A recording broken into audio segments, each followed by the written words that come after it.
very much, Mr. Ambassador, for your words.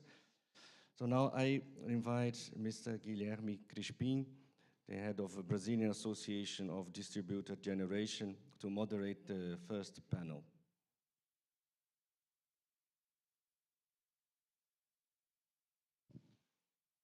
Bom dia a todos. Eu não vou me atrever no inglês perfeito como o do nosso embaixador. Eu vou falar o nosso bom português. Bom, vou tentar falar o nosso bom português. Bom dia, queria agradecer o convite a estar num evento tão importante quanto esse, num país que lidera já há muito tempo a transição energética, a energia verde, enfim. Então, em nome do ministro, perdão, está vendo? Já te promovi a ministro nesta nova ocasião.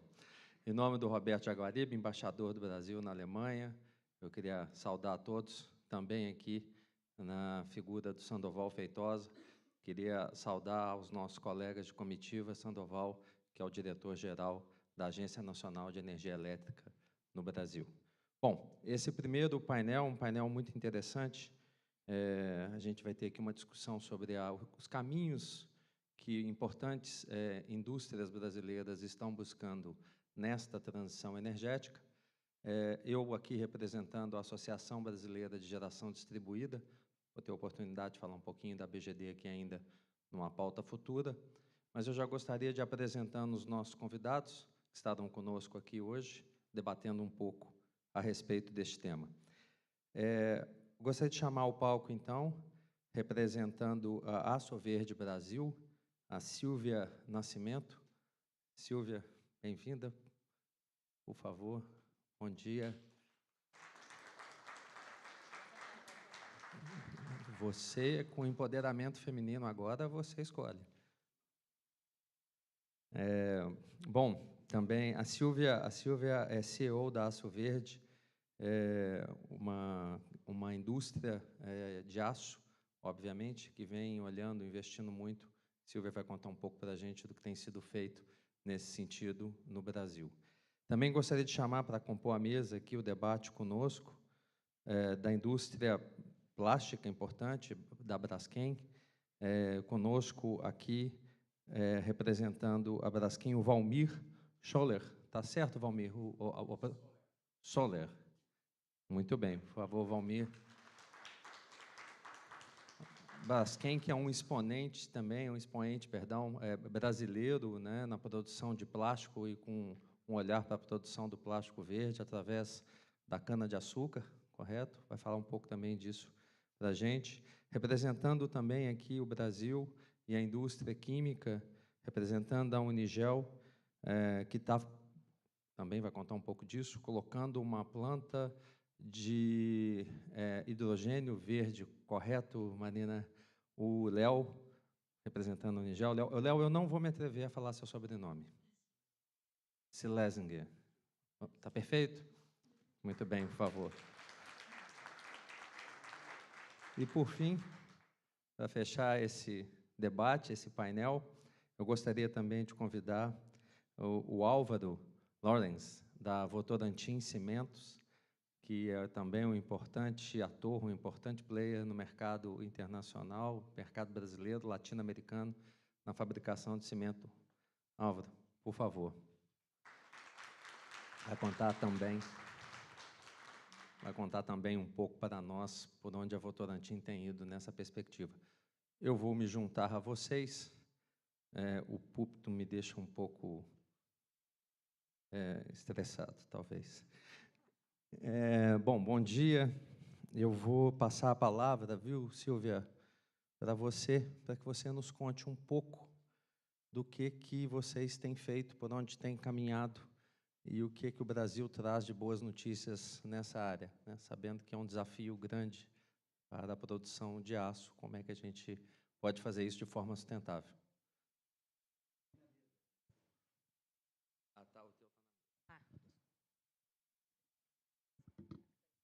Bom dia, tá ligado?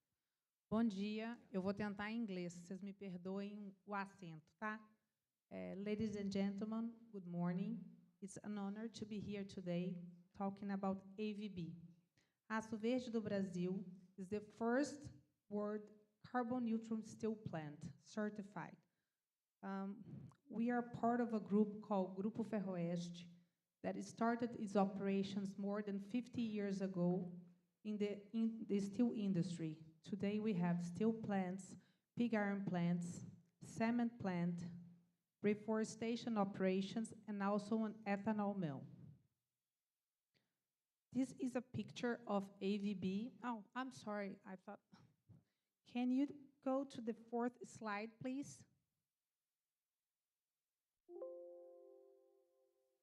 Posso trocar?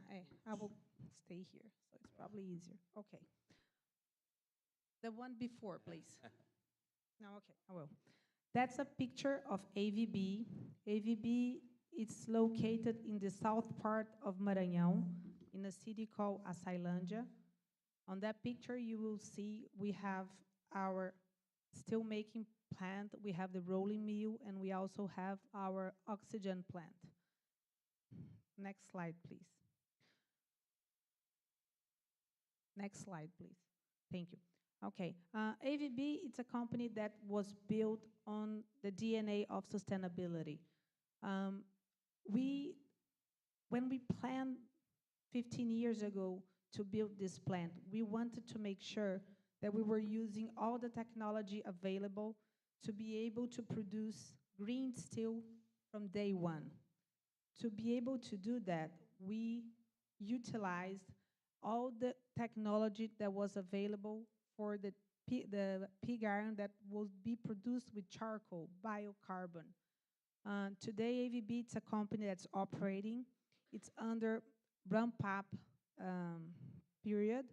We today are producing anywhere from 450 to 500,000 tons per year, and we will reach full capacity by 2025. It's a company that was designed to produce 600,000 tons of steel per year, and it's generating today almost 3,000 jobs in the Maranhão region. Next slide, please.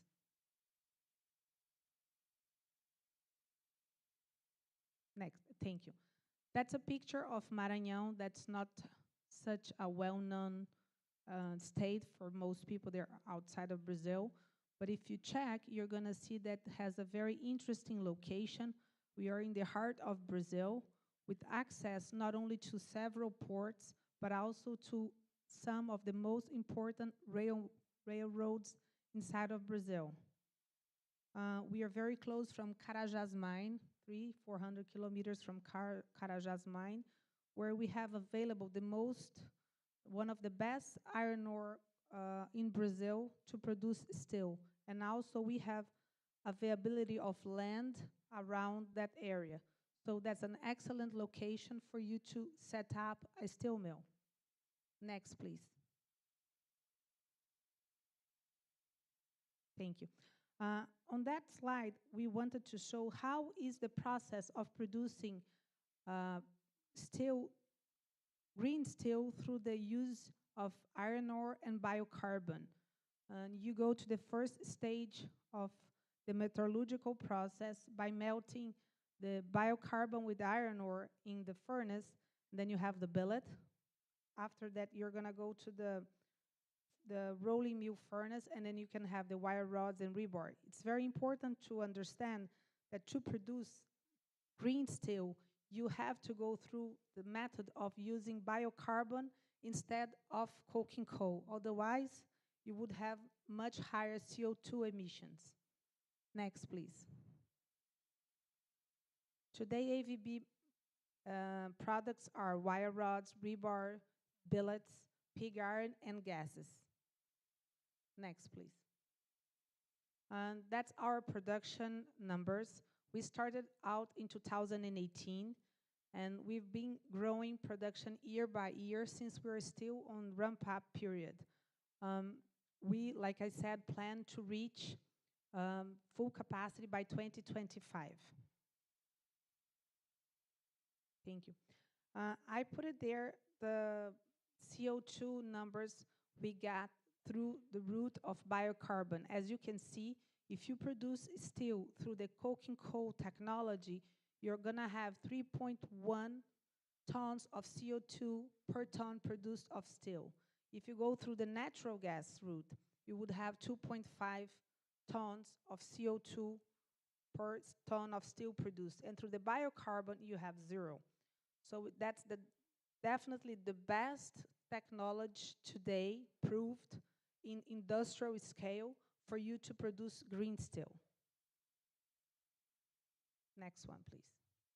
Those are the numbers. We've been certified since 2018, and year by year we have been implementing new technology and new usage of byproducts and putting in place technologies that are allowing us to decrease our CO2 emission numbers. As you can see, today we have a O2 ton, we emit 0.2 tons of CO2 for each ton of steel produced at AVB. We are certified by SGS. We are part of the GHG protocol that's coordinated in Brazil by Fundação Getúlio Vargas, and we also have the World Steel Association auditing and making sure our numbers are correct. That's a chart where you can see what is today's result for CO2 emission of most of the competitors of the steel mills outside of Brazil.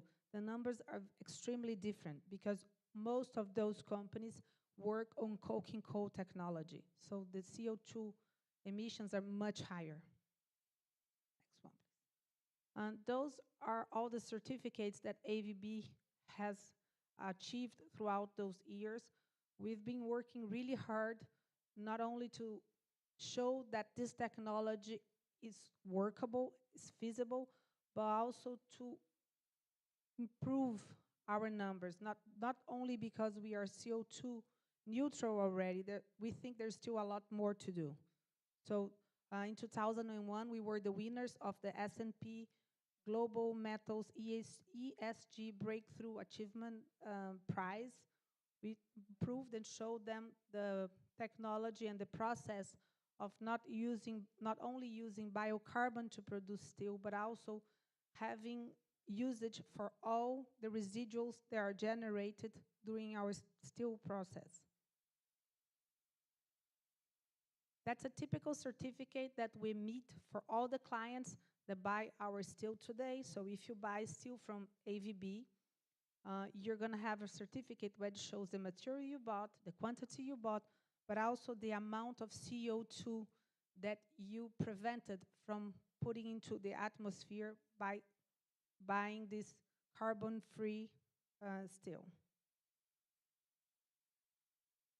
Like I said, since 2018, when we started out, we've been putting in place new technologies that would help us reduce the CO2 emission. We're a company that runs 100% on biocarbon as raw material. We reuse 100% our blast furnace legs. We reuse 100% of the gases in the process, not only to reheat our blast furnace, but also to generate electricity. We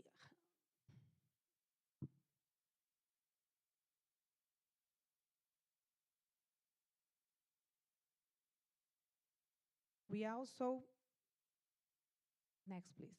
We also just inaugurated a new thermoelectric where we are generating 30% of our own electricity. The remaining of our electricity we buy from hydroelectric, with certified to make sure we have no fossil fuel during our process.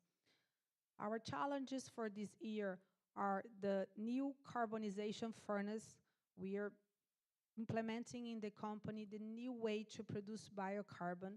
Those new furnaces are more efficient and they will be able to capture CO2 and also to burn out all the methane from the process.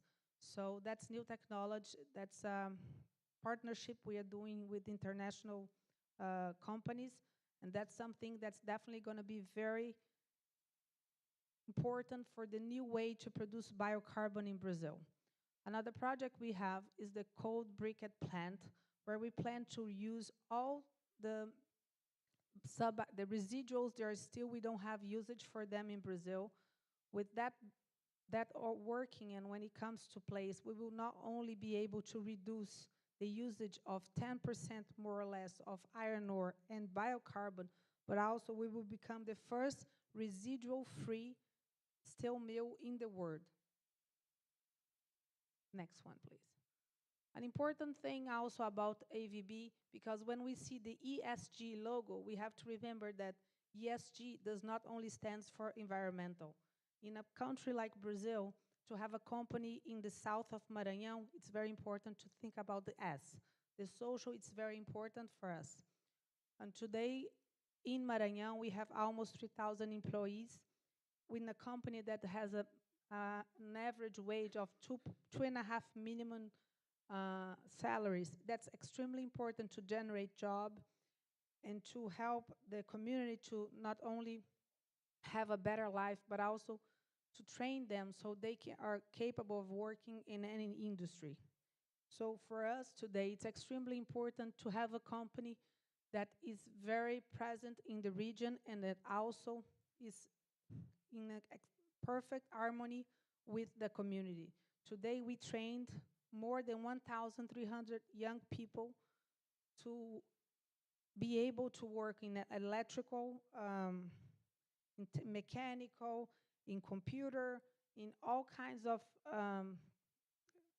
skills that allow them to work in a very modern factory. When we started this project out 15 years ago, we knew that if we wanted employees to be able to operate such a modern industry, we would need to work together with the community to make sure we had the employees. Like we said, it's an extremely sustainable company. 100% of our employees are from the region.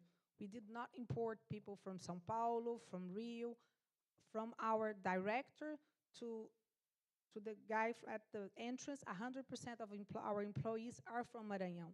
And we are very proud of it, that we are training them to have good salaries, to be in a company where they are able to operate very modern equipment in Maranhão. We want to bring modernization to the region. Next, please. It's also important to say that we are very proud that in 2011, we were the biggest donors in Brazil of oxygen. Since our process runs with, we have our own oxygen plant. In January 2011, the governor of Manaus called us. We were the closest one, and we had the biggest volume. If we could donate and help the people at Manaus with oxygen. So we decreased 10% of our production, and we donated 300,000 cubic meters and 400,000 cubic meters to Maranhão to help during the year of 2021. That was extremely important, not only to the people of Manaus and Maranhão, but also to our workers to be able to help other people. That was extremely, you feel very grateful that you have the capability of helping other people. And that was just only possible because we had our own oxygen plant, and we were able to offer them this oxygen. We want to show also a case of other company from the group, CBF, that's also carbon neutral certified. That's a pig iron plant located in the state of Espírito Santo. We produce today almost 300,000 tons of green pig iron, using also 100% biocarbon, reusing our own blast furnace gases to run a thermoelectric, and also using iron ore. Next. It's a company that's also been certified since 2019, and that today is selling green pig iron from Vitória to almost everywhere in the world. Next, please. That's just some of our customers. That's a company that's been operating since 1986. It's one of the oldest and more traditional pig iron plant in Brazil, and that's present today not only in the US, but all over Europe and Asia. And just that's how is our corporate structure. This, like I said, is a family company. My dad started in 1966, and we are very proud to be in Brazil. Thank you.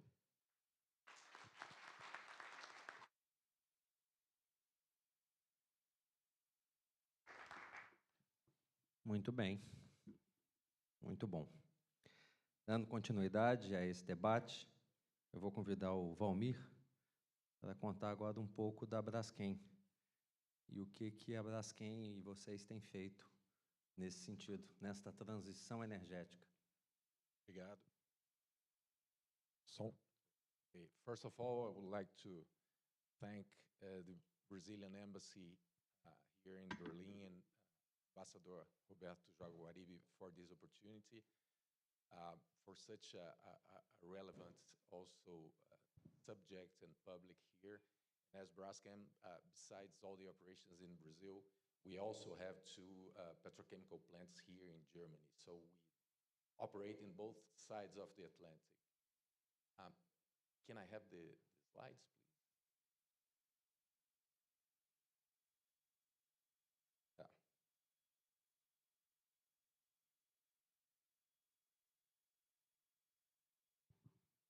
Okay. And can I change the slides with the equipment?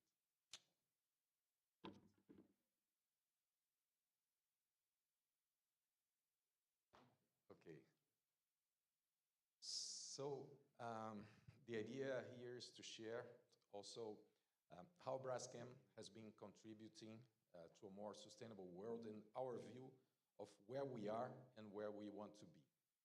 So we are one of the leaders in our industry changing the traditional linear economy that starts with the extraction of raw materials, transformation into basic chemicals, further into plastics and packaging that after consumption ends up at a landfill or in an incinerator. So what we're doing is to transform that into a low-carbon circular economy, where after reducing and reusing the plastic, the packaging is recycled mechanically into another product or chemically, where the package returned to the basic chemicals and return to the beginning of the process. That helps reducing plastic waste and CO2 emission, but this is not enough. We have been also recycling CO2 from the atmosphere through the use of biomass, and we are investing in technologies for carbon capture and use. So Braskem is a global leader in biopolymers, with the I'm Green product family, which is a plastic made out of renewable feedstock responsibly sourced. And this is the important word because of everything you said before, and I will go to some more details. So the green polyethylene is made out of sugarcane ethanol, which fixates CO2 from the atmosphere into the plastic, replacing the fossil feedstock. Similarly to the conventional polyethylene, the plastic that's used, for instance, in packaging, and we're in contact with it in the day-to-day, the green version is fully recyclable. Braskem has started this business 12 years ago with investment of $300 million, and currently we have capacity for 260,000 tons of green polyethylene per year. And our ambition is to reach 1 million tons by the end of 2030. Here also to show some numbers in terms of what it represents in terms of contribution to climate change. The green polyethylene fixates 3 tons of CO2 from the atmosphere for each ton produced, against 2 tons of CO2 released in the case of producing out of fossil feedstock. The life cycle assessment has been conducted by third parties and peer-reviewed by international institutions to validate the methodology. Since the beginning of our production, we have captured almost 6 million tons of CO2 that's equivalent to 13 million barrels of oil, and also the emissions of yearly emissions of Uruguay. But it's important to say that a sustainable business model must go beyond the feedstock availability. So the game here is not just the ethanol, but also how this ethanol is produced and the requirements to use the ethanol. We have developed along the years what we call the responsible sourcing protocol for ethanol, where our suppliers must commit to excellence and compliance with best practices, biodiversity, human and labor rights, and product life analysis. And as Sylvia mentioned before, the importance of the S for us is very high as well. This process is also supported by external auditors that check the adoption of our protocol in our value chain. So besides making the requirements, we have a structure to validate and to control that along our value chain. I think that this slide is also important, and especially being here in Europe and selling the green polyethylene, there is a lot of lack of understanding of the Brazilian agricultural reality and business by important part of the international community. And it's important to clarify, first of all, that sugarcane industry is mostly located in the southeast of Brazil, therefore more than 2,000 kilometers away from the Amazon forest. And Brazil still have a significant amount of arable land for food production. Therefore, there is not a competition between ethanol and food production. Additionally, the consumption of ethanol for plastic is a fraction of the production of fuel, or ethanol for fuel. And on top of that, the second generation of ethanol that's produced out of waste from the sugarcane is growing very fast. There is a lot of investments in Brazil, so that will assure also a very sustainable in the long-term alternative for ethanol sourcing. And finally, to wrap up, Braskem has done the first greenhouse gases inventory in 2008. And since 2008, we have reduced our carbon intensity by 17%.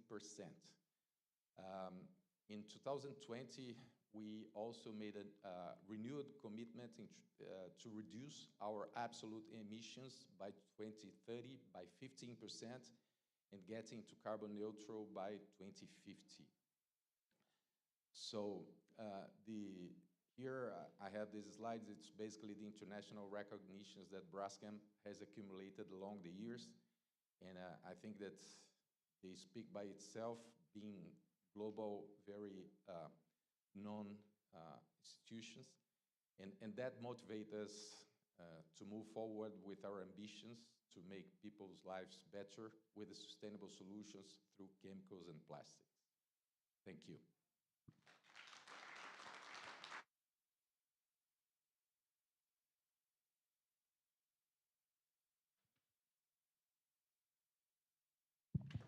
Agora sim. Obrigado. Almir, obrigado também. Bom. Cenário positivo do que a gente vem fazendo de forma global.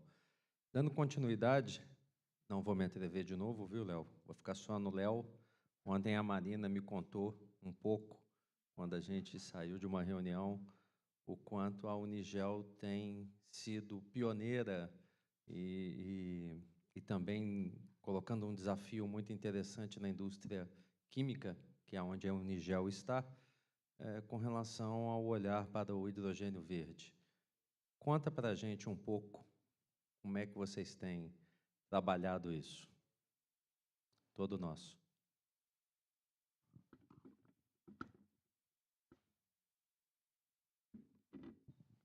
Guten Morgen, everyone.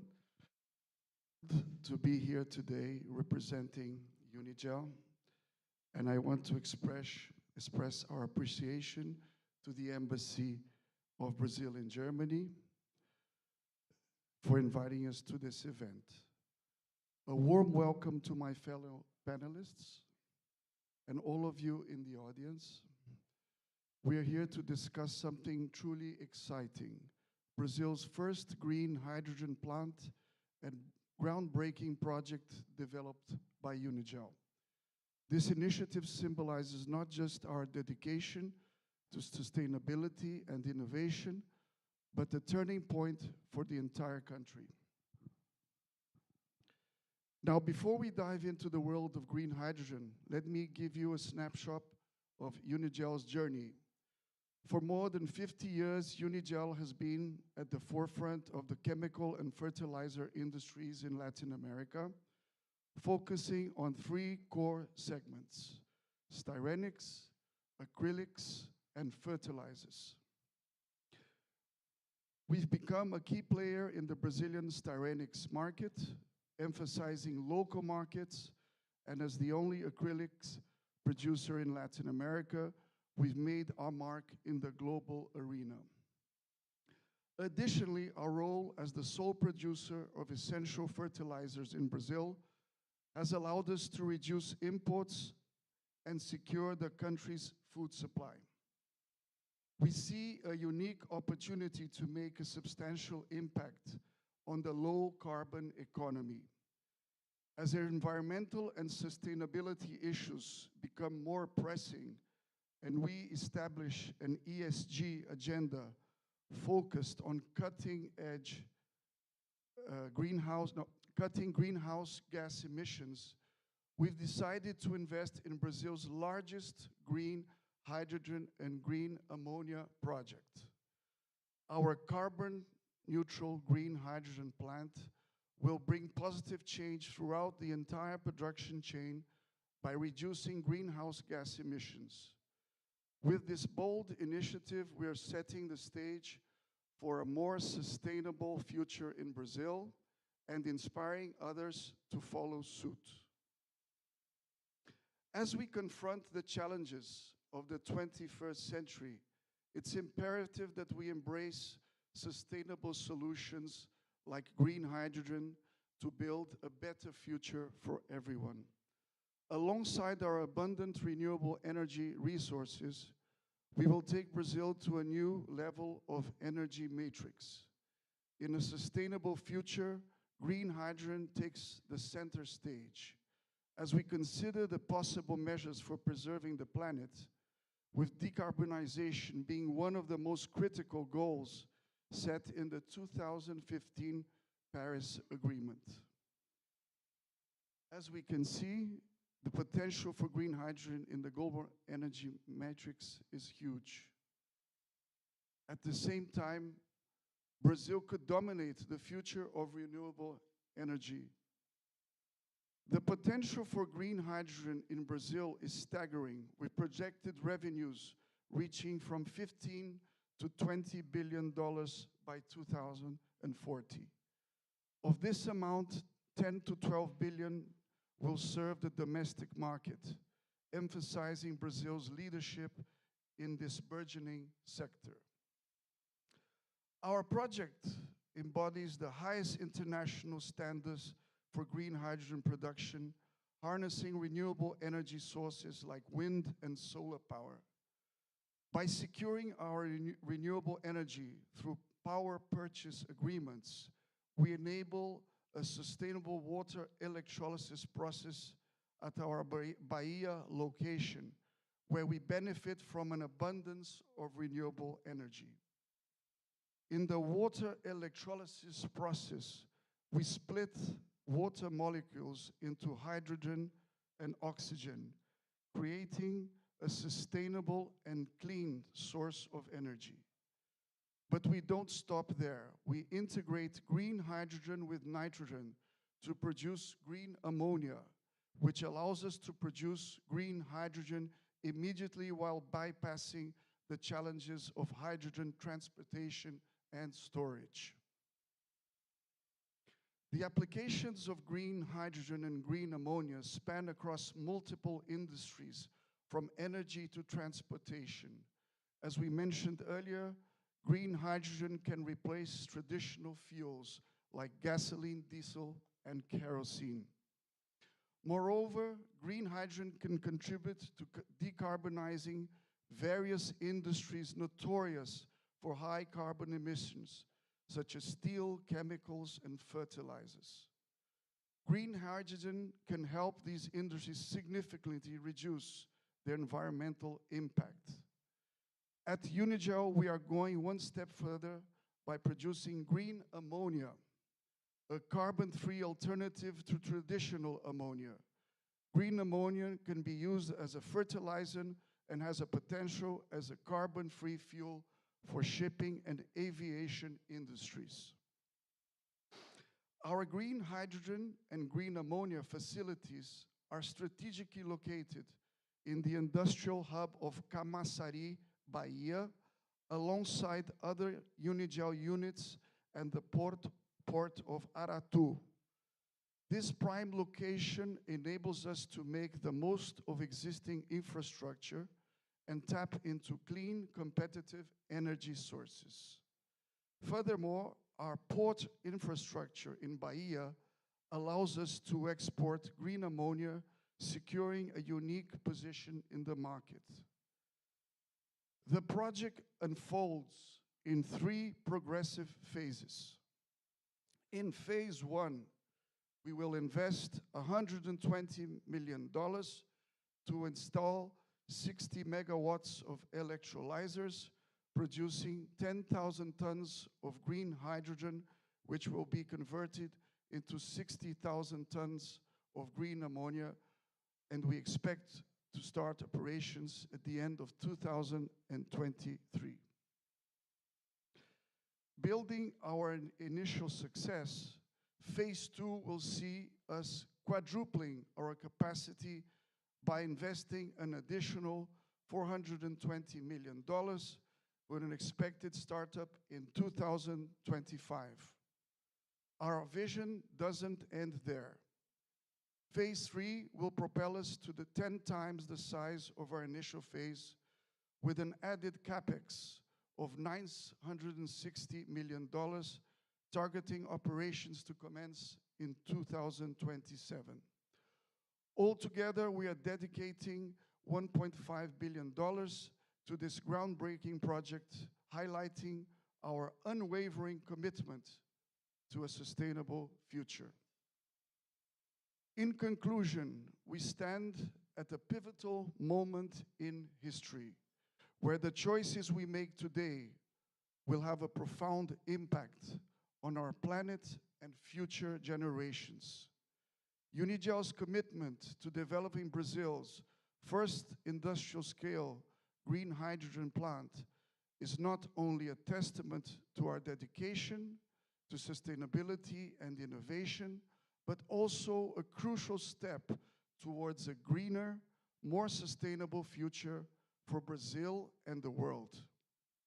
By harnessing the power of green hydrogen and green ammonia, we can revolutionize industries, reduce greenhouse gas emissions, and contribute to the global fight against climate change.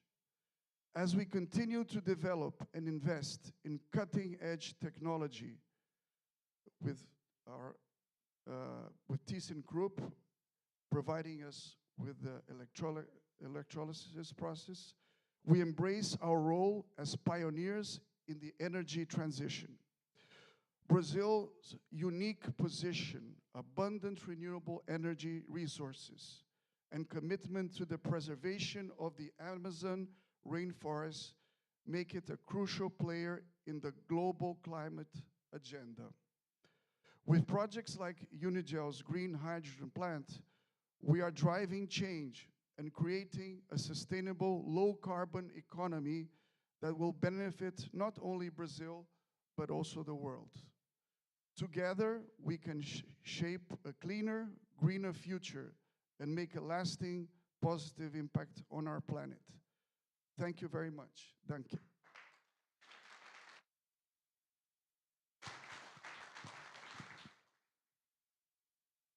Muito obrigado, Léo, pela sua apresentação. E para fechar essa primeira rodada de debate, de apresentações, Gostaria de convidar também mais um importante stakeholder, mais um importante ator na indústria de base, uma indústria que também é muito forte no Brasil, o Álvaro, que é da Votorantim Cimentos, para nos contar um pouco também dos desafios e do que a Votorantim tem feito neste caminho.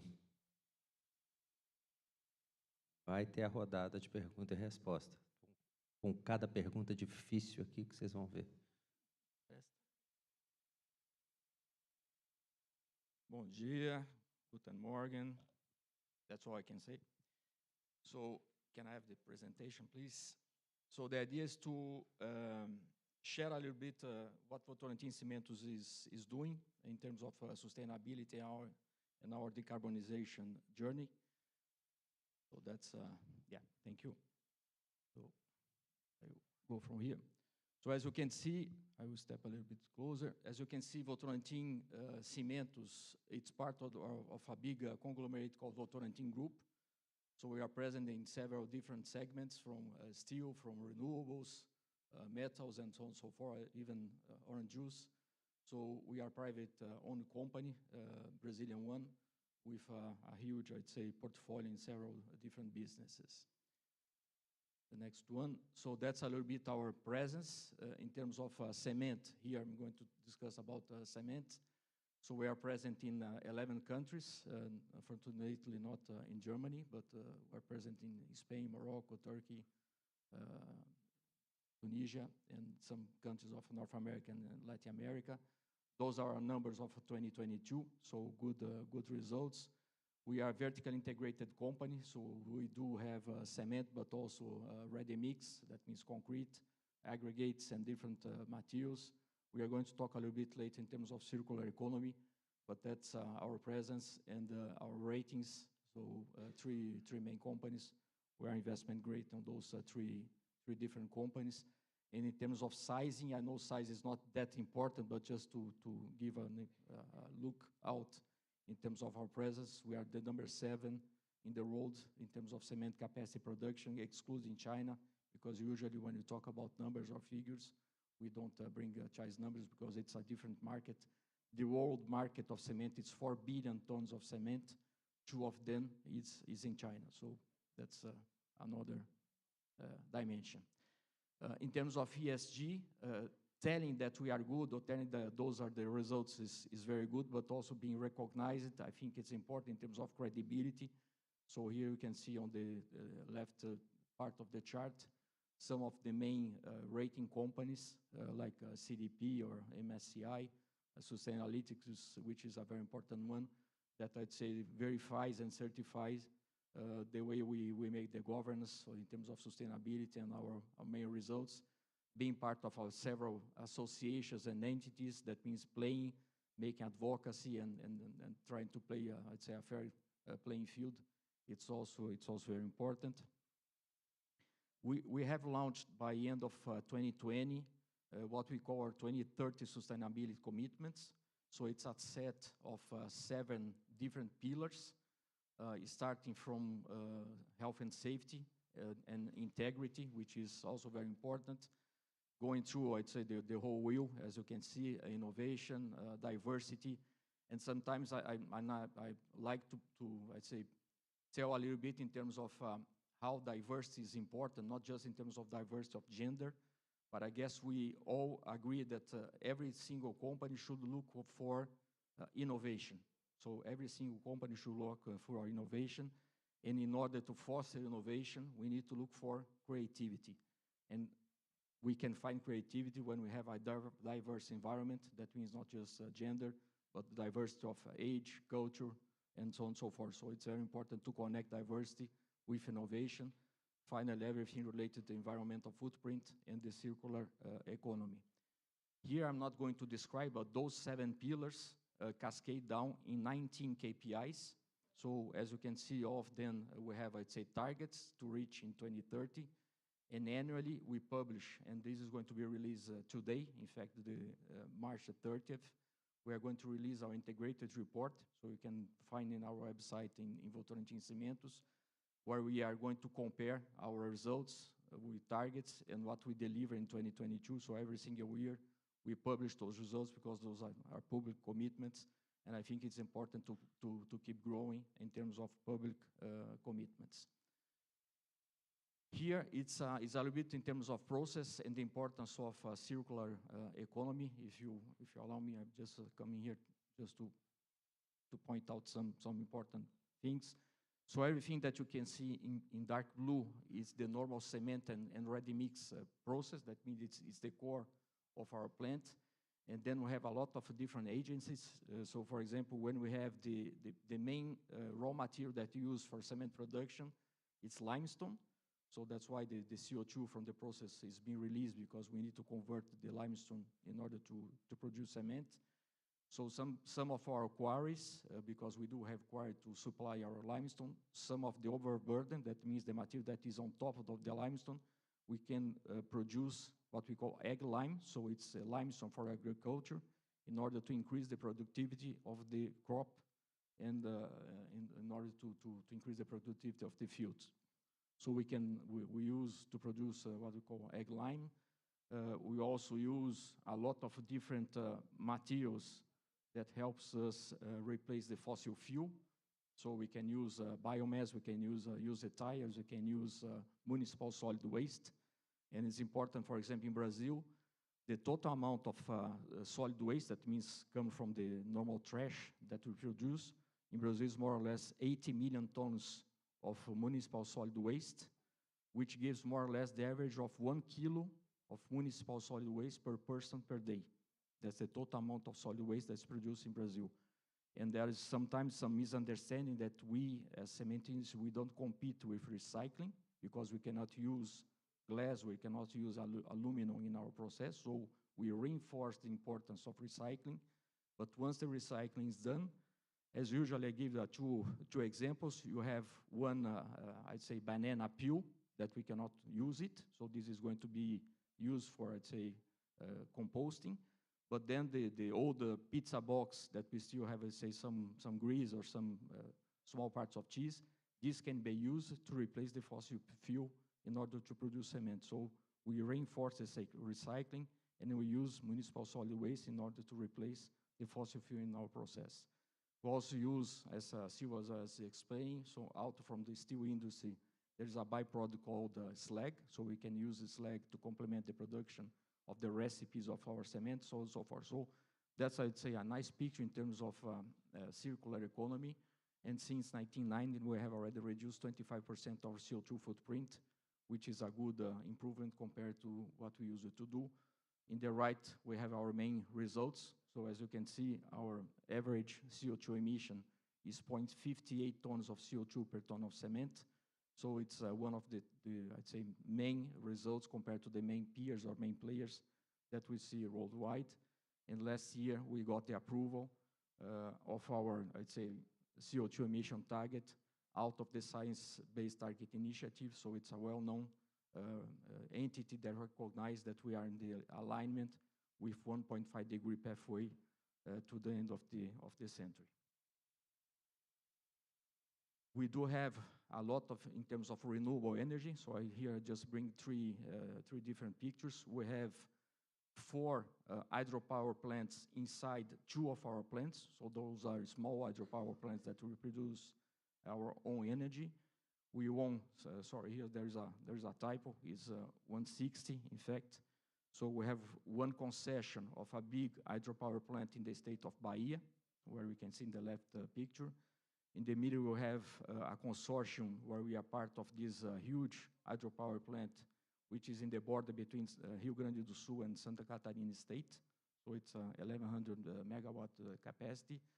And we have started to run early this year, in January, one wind farm, which is also in the border of Piauí and Pernambuco state, with 93 towers, producing more or less 200 megawatts, and we as Votorantim Cimentos, we own 55 megawatts. So right now, we are already with 50% of our total energy consumed in our plants in Brazil is renewable energy. So that's another example of the importance of using, I'd say, hydropower, which is already part of, I'd say, one of the assets of Brazil, but also in terms of wind and we are studying options to go to solar.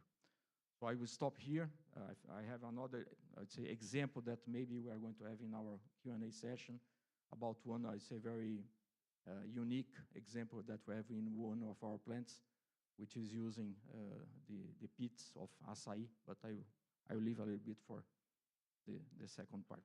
Thank you.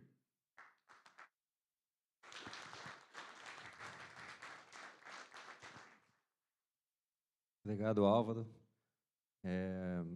Bom, nós vamos para uma segunda rodada de debates aqui, né? Algumas perguntas que me chegaram.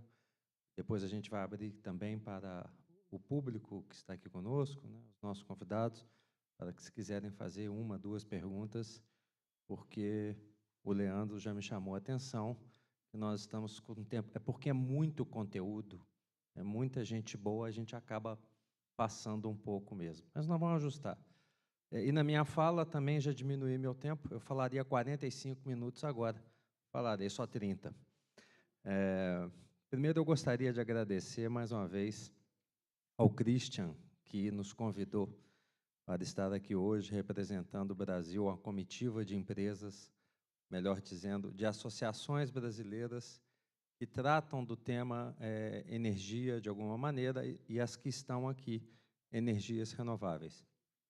Eu, Guilherme, estou presidente da Associação Brasileira de Geração Distribuída, e a geração distribuída, para quem não conhece o conceito, a gente pode dizer que é a geração própria de energia. O Brasil tem se destacado neste tema. A gente hoje alcançou aproximadamente 20 gigas de potência das mais diversas fontes em geração distribuída no Brasil. Um crescimento significativo que vem acontecendo principalmente nos últimos 4, 5 anos, ainda que Sandoval, que está aqui, conhece bem essa história, né, Sandoval? O conceito no Brasil nasceu numa resolução da ANEEL, um apoio que a ANEEL nos deu para que começássemos isso em 2012, então tem aproximadamente 10 anos de formatação como projeto a geração distribuída no Brasil, e nós hoje alcançamos esses praticamente 20 gigas, hoje deve estar com 19 gigas e meio. Então, o Brasil vem avançando muito nisso, nessa proposta de energia renovável. Comigo, ou conosco aqui também está o André, representante da Eólica. A Eólica, que é a Associação Brasileira de Energia Eólica, também é um exponencial no Brasil, uma referência no Brasil e para o mundo. André, me corrija, mas se eu não estou equivocado, a energia eólica no Brasil hoje é a sexta colocada global em potência, correto? Aproximadamente 24, 25 gigas. 25 gigas de potência tem a geração eólica no Brasil, e isso porque nós estamos ainda falando do onshore, né? Nós começamos a olhar no Brasil para o offshore, certamente essa potência vai crescer ainda muito mais, né? O céu é o limite, né? Também conosco a Solar, representada aqui pelo Rafael, também com números significativos. A solar no Brasil vem crescendo muito forte nos últimos anos. No relatório recente que saiu há dias atrás, a energia solar no Brasil hoje, ela no Brasil não, na verdade no mundo, é a 8ª colocada, com 26 gigas de potência, onde aproximadamente 9 gigas está na geração distribuída, mas considerando também as usinas centralizadas e que provavelmente vão crescer muito ainda no Brasil, nós estamos hoje com 26 gigas de potência. Eu posso dizer, inclusive, que já não é a 8ª, é a 7ª, que com esse resultado atual, nós acabamos de ultrapassar a Itália em potência instalada. Então, também uma fonte que tem crescido muito no Brasil. Letícia, minha amiga que está ali, representando a biogás, também é uma fonte que tem crescido muito no Brasil, uma oportunidade que a gente tem no Brasil. O Brasil tem uma cultura, uma base muito forte no agronegócio, e, em função disso, a gente pode aproveitar ainda muito mais o biogás que a gente tem disponível no Brasil.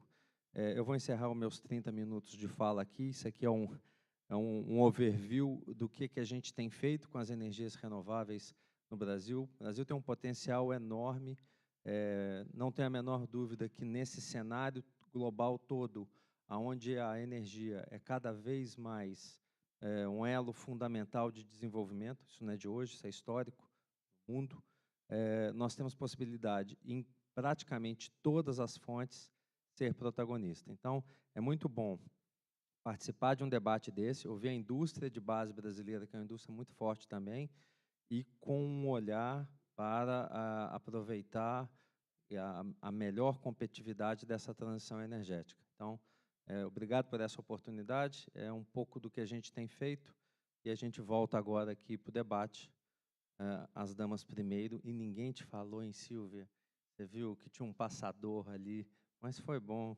acho que foi um novo desafio, né? Silvia, primeira ou a pergunta que eu tenho aqui para você, né? A gente viu que vocês estão buscando aí essa questão da neutralidade de carbono, né? E como é que a Aço Verde Brasil, após esse desafio, né? O que vocês estão olhando também para o futuro dentro dessa perspectiva? Ou seja, já tem um desafio colocado e após ele, o que vocês estão pensando?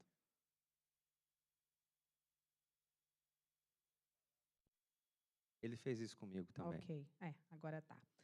Well, being CO2 neutral, it's already a big achievement, of course. Compared to our peers, we're definitely 30, 40 years ahead. But we believe we can do more. Like I said on the presentation, today there is studies and technology available for you not only to produce green steel, but also to be a creditor generator.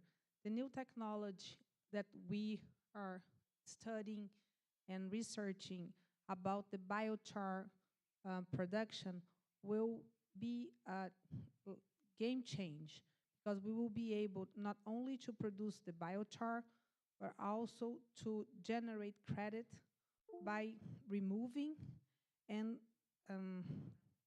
installing the CO2 into the soil. By doing that, we will be able to generate lots of credits of CO2 emission. Also, like I said, there is still a long path for us and for all of the players in the industry to learn to use all the residuals that are created during the steel process, the slags, the fines, the dust. There's lots of residuals that can become not only substitute for other materials in the mill, and that will help us also reduce the consumption of some raw materials. The briquette project, for example, will allow us, like I said, to reduce the usage of iron ore and the usage of biocarbon. So by doing that, not only you become a residual-free industry, but you also reduce the usage of your raw materials. So I think that today the industry has to be very creative. And Brazil has a big advantage to the other steel players in the world. Yesterday we were discussing about probably some industries will have to move from a region to another, because it's not possible for you, for example, to produce steel in large scale with biochar in a country where you don't have biochar. So the steel industry, for example, will probably grow in countries like Brazil, where you have lots of land, where the weather, the sun, allows you to produce charcoal, biochar, in large scale, where you can definitely, with the numbers we have today, we could be producing anywhere from 26 to 30 million tons of green steel today in Brazil. So Brazil has a unique opportunity to show and to capture all the new investments in the steel industry, because definitely the biocarbon route, it's faster, it's proven, it's cheaper, and it's easier than all the other technologies that they are trying. So that's AVB's goals today, not only to promote and to consolidate its production of green steel, but also to grow with the industry in all the new technologies regarding biochar production and about the usage of all the residuals in our company.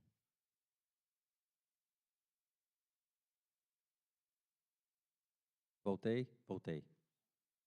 Tempinho. Muito bem, Silvia. Muito bom. Muito obrigado.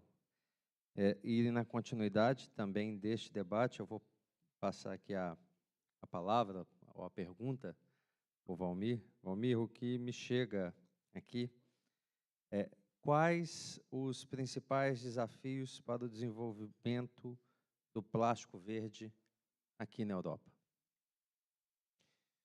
Okay, let's switch to English again. I think that I would like to start with the history, how we started with the green polyethylene. We took the decision to invest in that technology in 2007. So the plant started in 2010.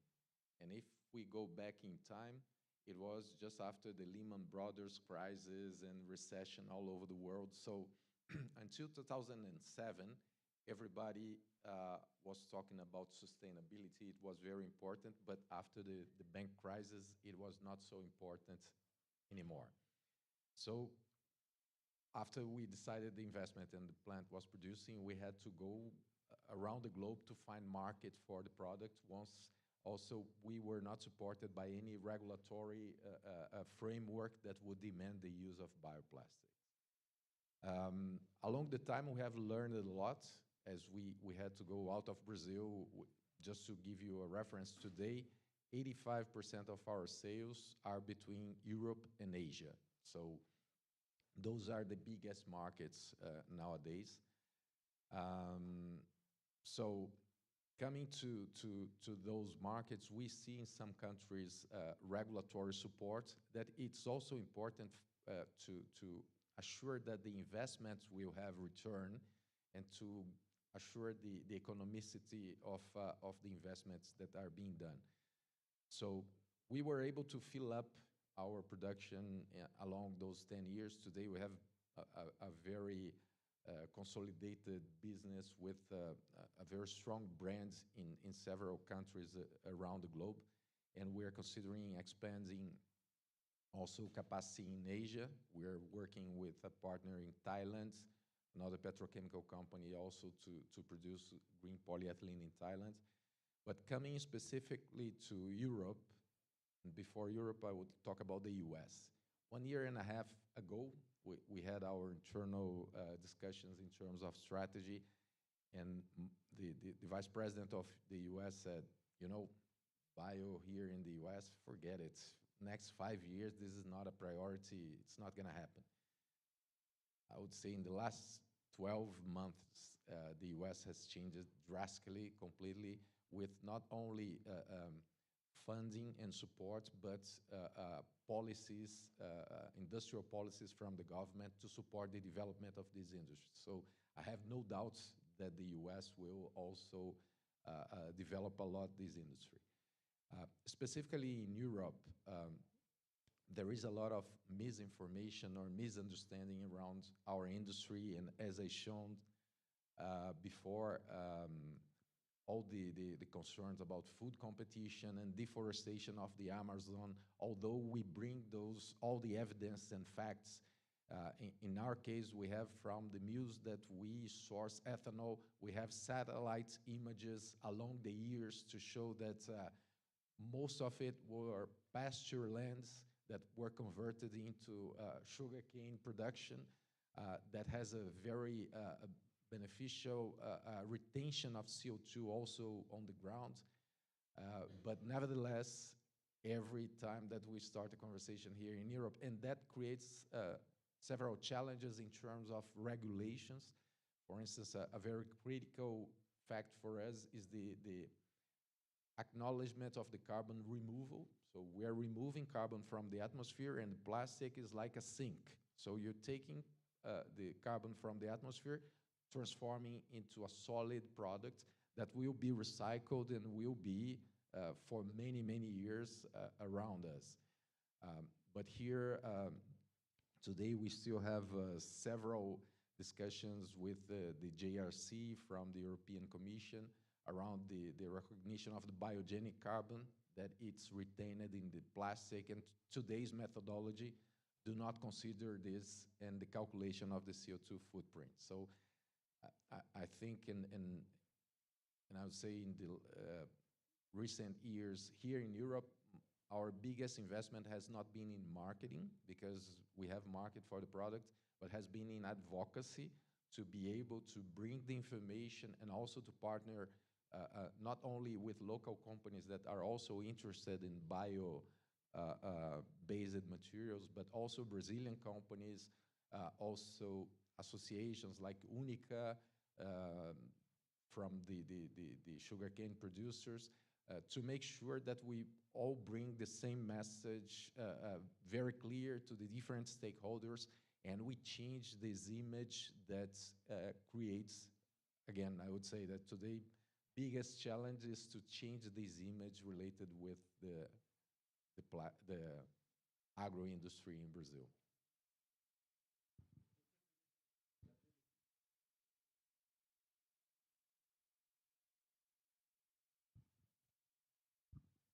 Muito bem. Léo, contigo agora, então, a pergunta muito boa também, veja bem. Por que o Brasil é importante estrategicamente para a indústria do hidrogênio verde? Very good question. We are first, as our dear ambassador, Roberto Jaguaribe, mentioned in his speech, we have all the water, we have sun, we have vast territory, we have over 80% of our energy matrix already in renewable energies.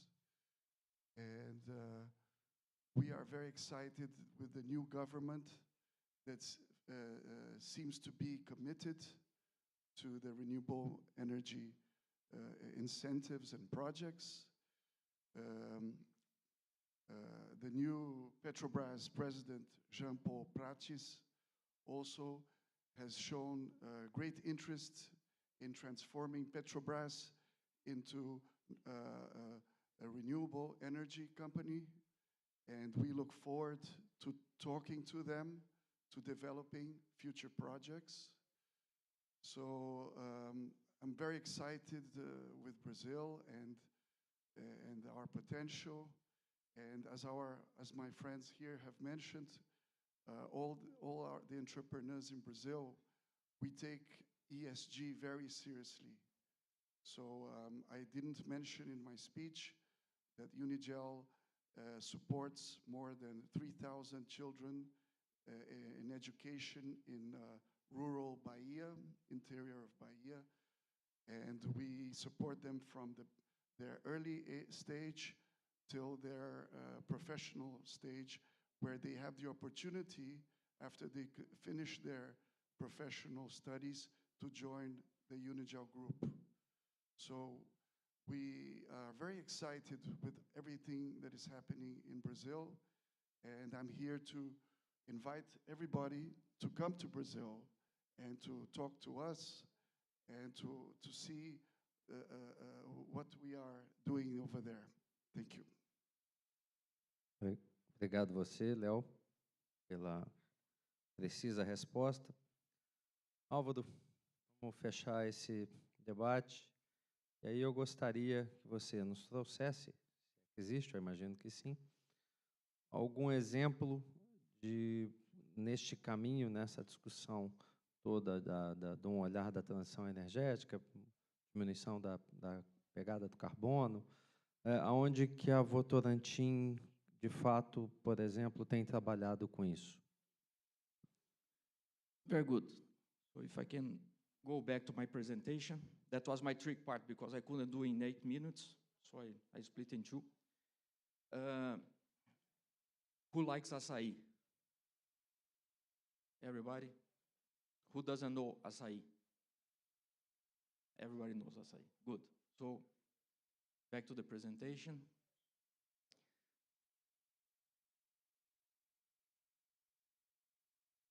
Okay, go fast. Okay, that's an example we like to share because I think for us, in terms of Brazil, it's a good way to promote the importance of using biomass as a way to value the value chain.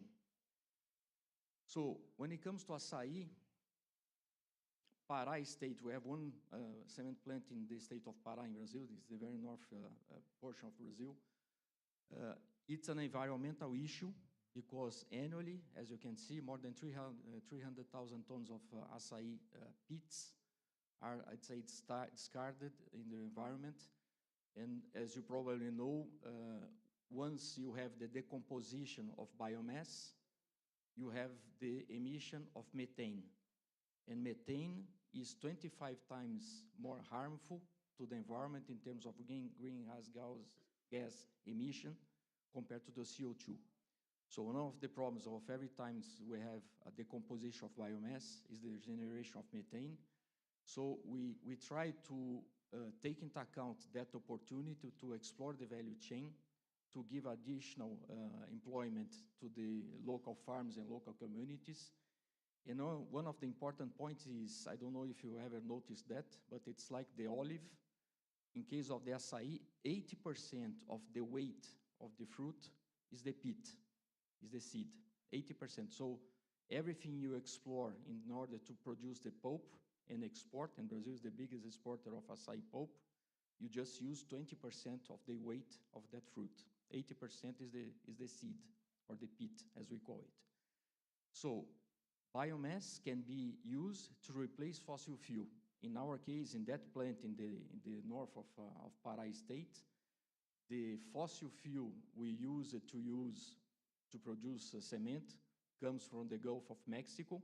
So we need to bring the pet coke from the Gulf of Mexico, then to transport to the plant, when we could use and replace by using the biomass. So that's one important point. We have made an investment, and today, just as an information, 45% of the total amount of the fuel that we use in this plant is already using the açaí pits, and the difference to 62%, as you can see in the bottom, we also use charcoal, wood chips, and palm as a byproduct of biomass. So 62% of our fuel matrix is already being used of biomass, and as you probably know, biomass is considered carbon neutral. So this plant is one of the lowest CO2 emission plants in the world, thanks to the usage of biomass, and we are using a product that was being discarded to produce the açaí pulp. So the next one, I'm going to show a 2-minute video. It's in my time frame, so if you just can click, I guess it works. I hope it works. Yes, it's coming. So it's only a 2-minute video. It's in Portuguese, but it's subtitles in English. I think it describes better what I'm trying to explain, gives the importance of the usage of açaí.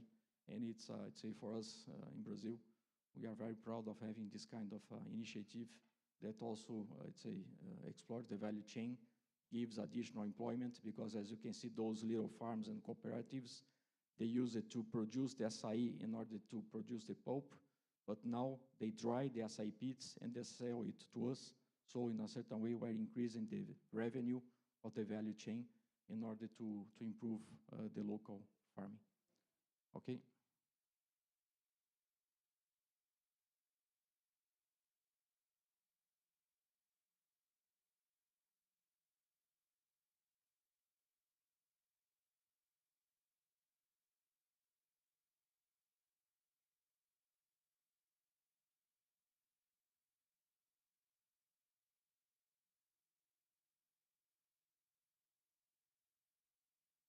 Rica em biodiversidade, são mais de 10.000 espécies de plantas. Entre elas está a palmeira do açaí. Dela se extrai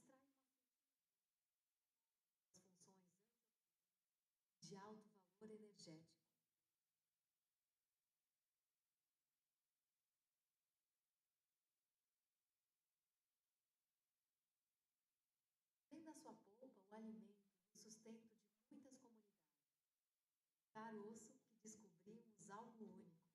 Até bem pouco tempo, quase tudo era jogado fora. 80% da fruta iam para o lixo. Agora, essas sementes têm um novo destino.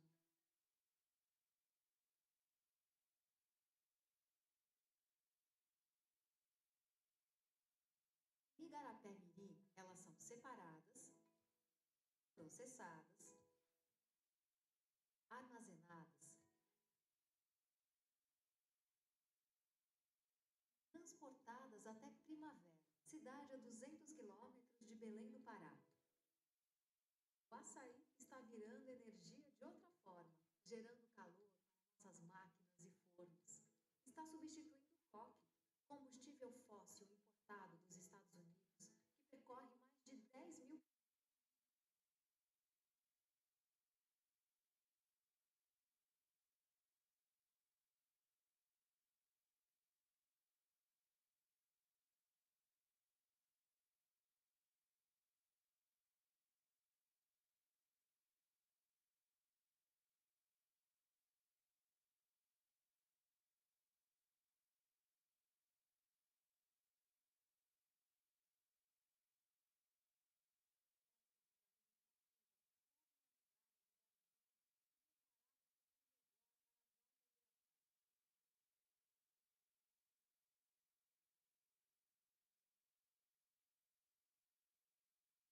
So that's it. Hope you liked. So it's next time you use an açaí pulp, just think that we are using a byproduct of it. Thank you.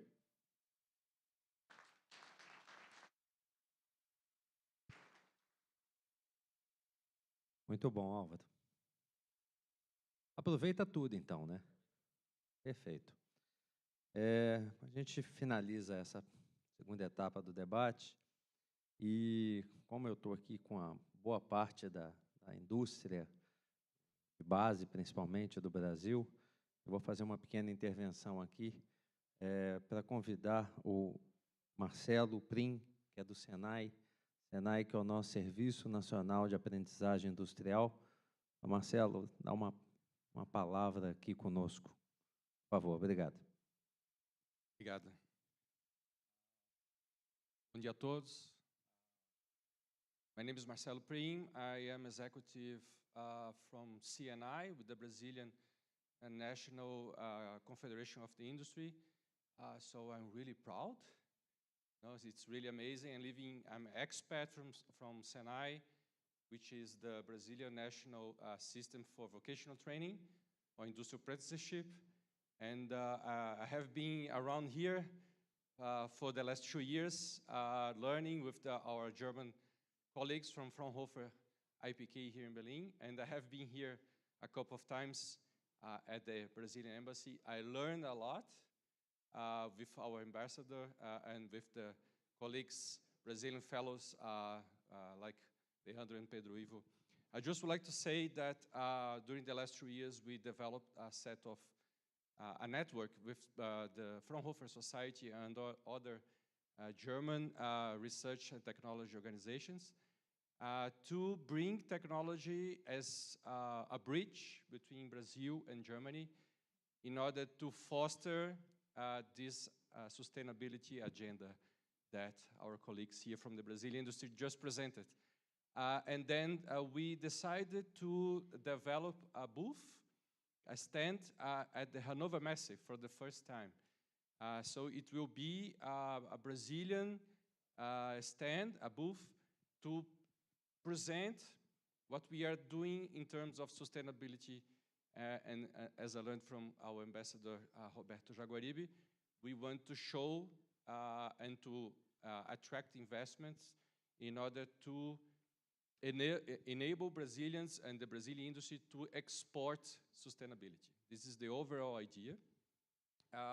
So next slide, please, or maybe I can use this one. I will repeat you. Okay.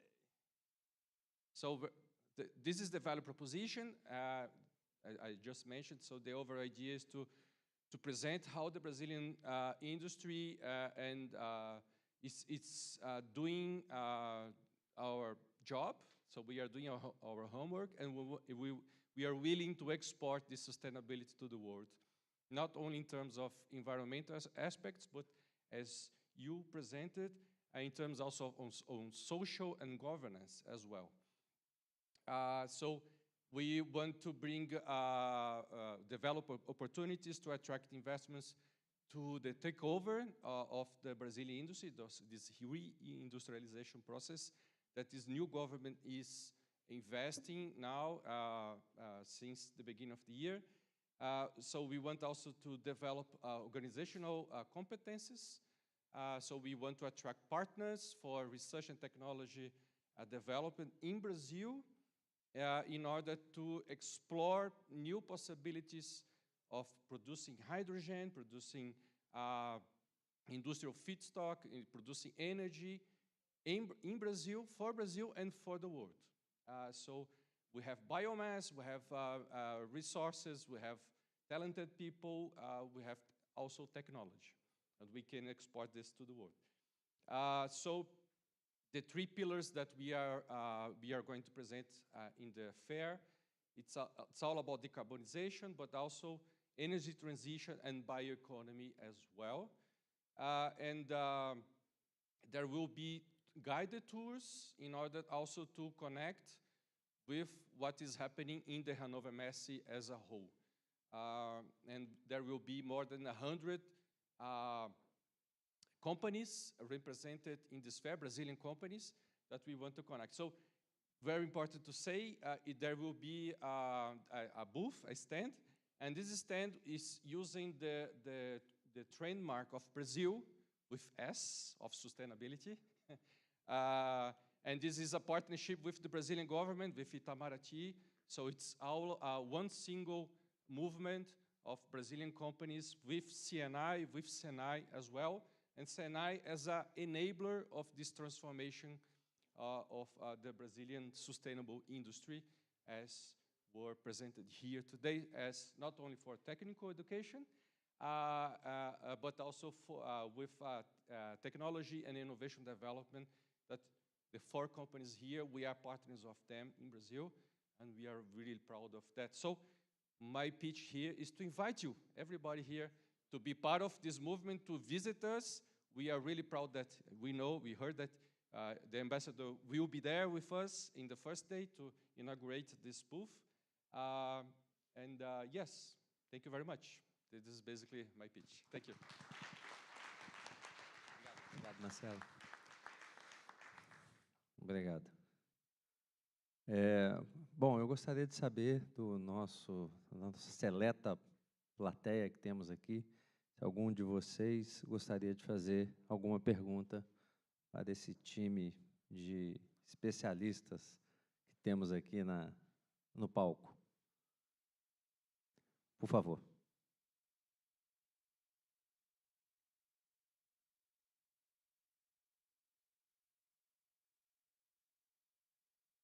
Olá, bom dia. Eu gostaria de saber como é que é a visão da indústria do aço, principalmente com relação ao hidrogênio verde, se vê como uma forma de descarbonização também. Obrigada. Sim. Well, for AVB, hydrogen was never a possibility. We never thought about it. But at Instituto Aço Brasil, IABR, many of our colleagues are definitely investing and researching about the hydrogen. It's already a reality for CSP and will be a reality for many other steel industries in Brazil. It all depends on your energy matrix. If you do not have other possibilities, you're definitely going to walk towards it. But today, it's a technology that's not as proven and not much more expensive than, for example, the biochar and the thermoelectric and the other routes you have available. So will definitely be the future, but today it's not there yet. Obrigado, Silvia. Eu acho que, Leandro, na sequência. Perfeito. Depois, quantas mais nós temos? Mais duas. Eu tenho 3 mãos levantadas. Vocês me colocaram numa situação ótima. Eu tenho 2 perguntas e 3 mãos. Ok.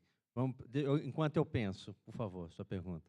Bom dia a todos. Meu nome é Guilherme Pereira, sou advogado brasileiro, atuante no setor de infraestrutura. Eu gostaria de saber, né, dos palestrantes, na opinião de vocês, qual o papel do mercado de carbono, de crédito de carbono, no desenvolvimento da transição energética. O que está faltando para a gente chegar nesse passo de ter um mercado forte, global, de crédito de carbono? Guilherme, eu vou te pedir só para você, porque se você pergunta para os 4, eu apanho na hora que eu sair ali. Escolha um. Ou quem? Braskem. Yeah, no, definitely the carbon market is crucial for the success of the developments in those areas.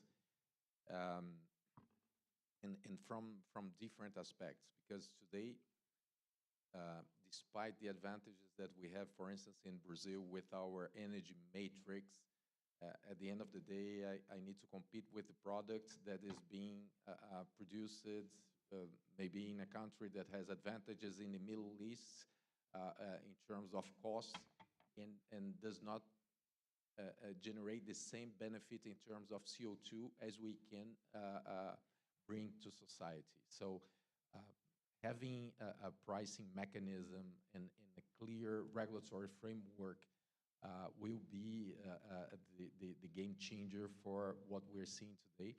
And as I mentioned, specifically with the green polyethylene, because today we sell to customers that see value on that. That's why we had to look for customers around the globe to sell to specific markets or segments. But there isn't a support, a regulatory framework support, specifically here in Europe. We do have in Asia, in some countries, in Japan, there are clear rules. In Europe, some countries are starting to consider some mechanisms related with bio-based, but not necessarily to carbon footprint.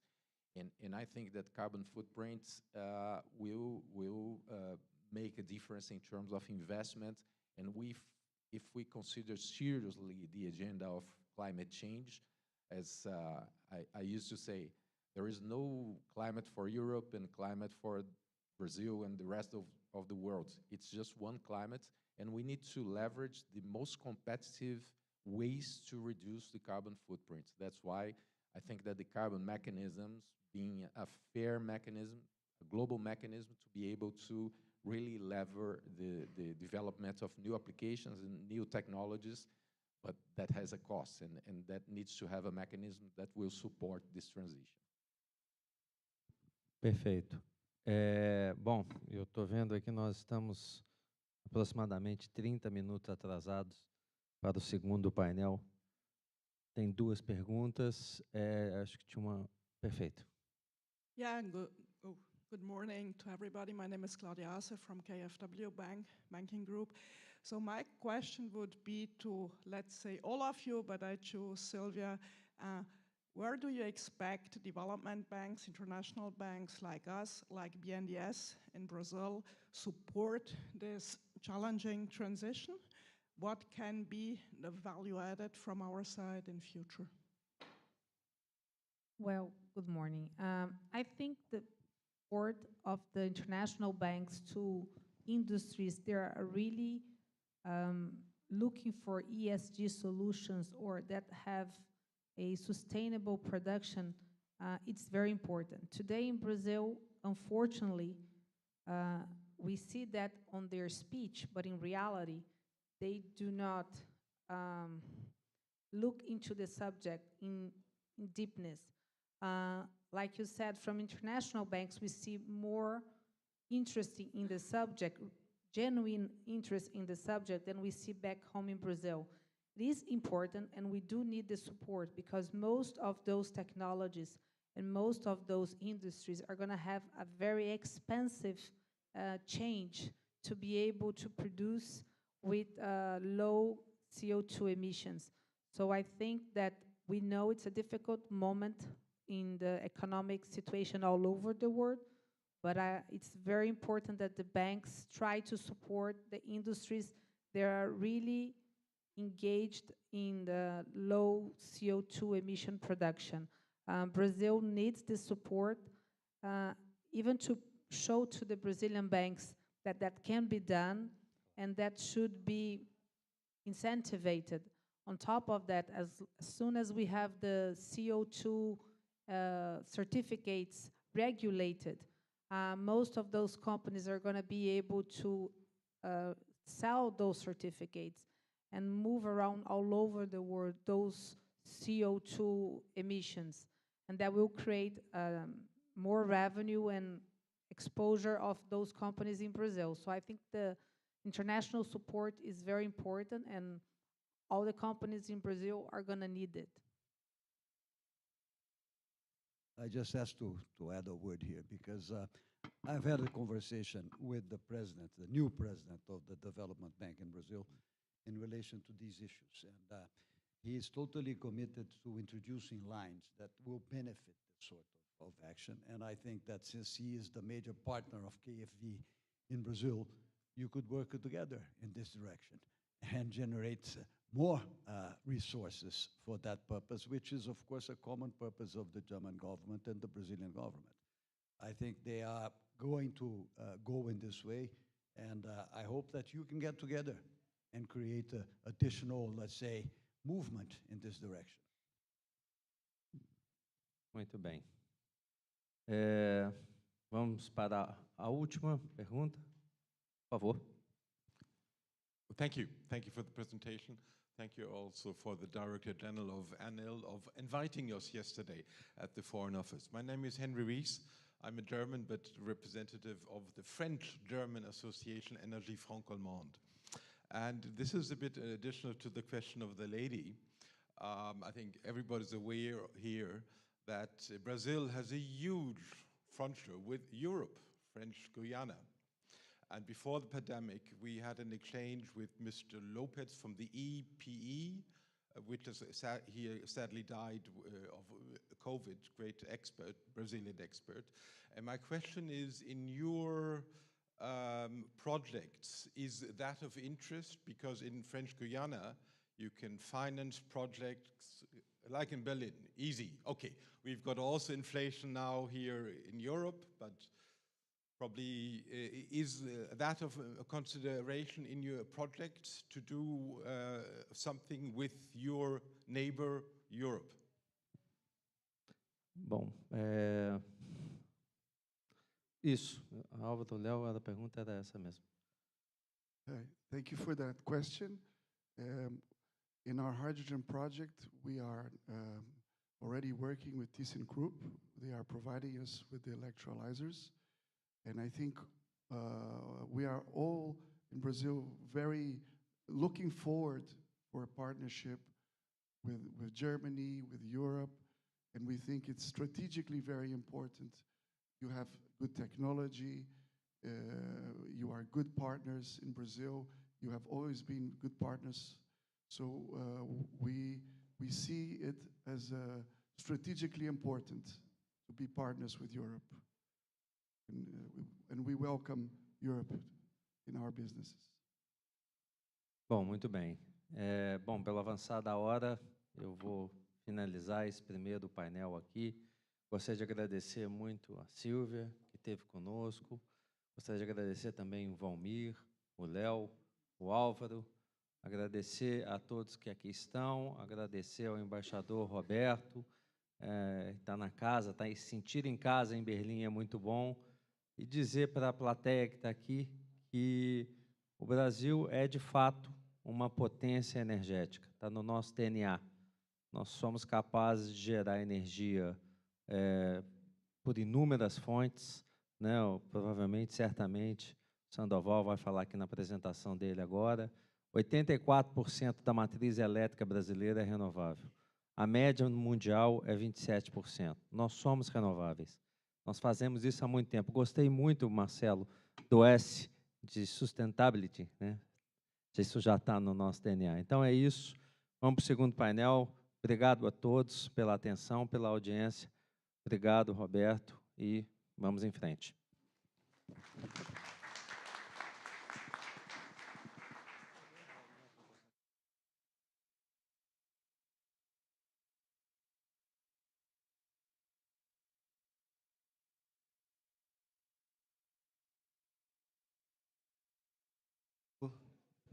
Thank you very much, Mr. Crispin. Thank you for the speakers, for the excellent presentations. I would ask you, since we have short time, now we have time for networking after the panel. We should have time for questions and talk to the other speakers. And I would then immediately ask the moderator for the second panel, Mrs. Rosana Santos, to start the second panel, please.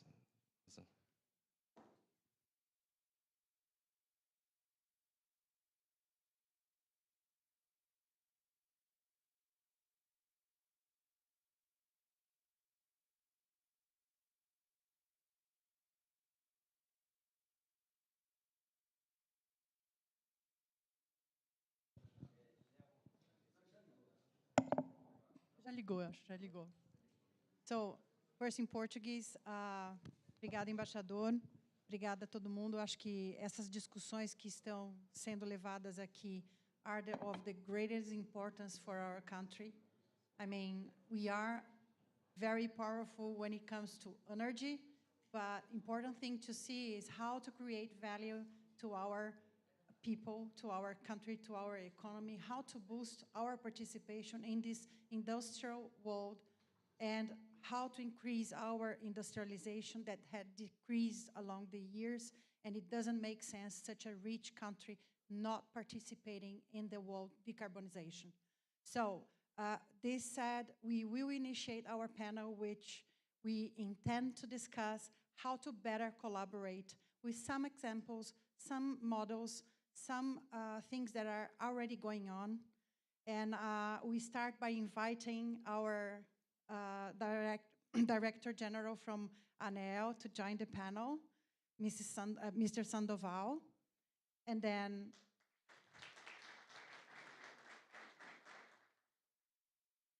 following Mr. Sandoval, then Mr.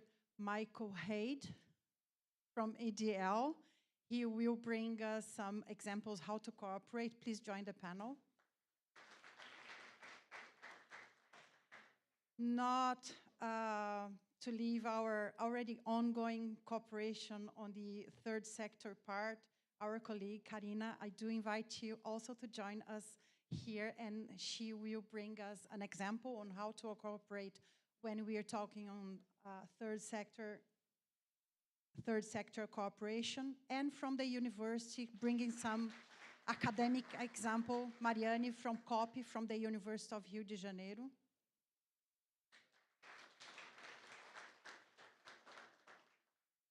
So, as we do have already a short time to go on, I already invite you, please, Sandoval, to join us here and bring us some perspective from the Brazilian electric segment. I don't know if you want to come here, yeah. Because it's important for us, in order to have any decarbonization possibility, that our electric system operates well and in a sustainable way. So, please. Hi, good morning, everyone. It's a pleasure for me to be here. I'm here in name of Brazilian government. I'm honored to be here, and in name of Minister of Mines and Energy.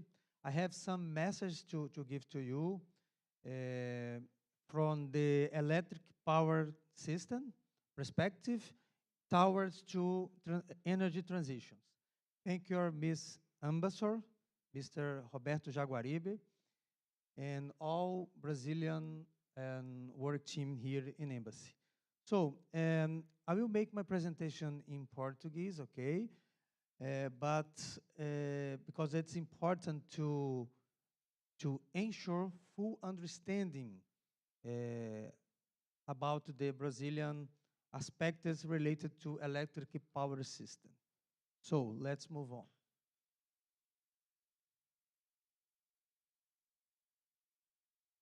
A nossa proposta é apresentar os principais aspectos do setor elétrico brasileiro, que é uma grande, eu acho que é melhor ficar desse lado aqui, que é uma grande referência em transição energética.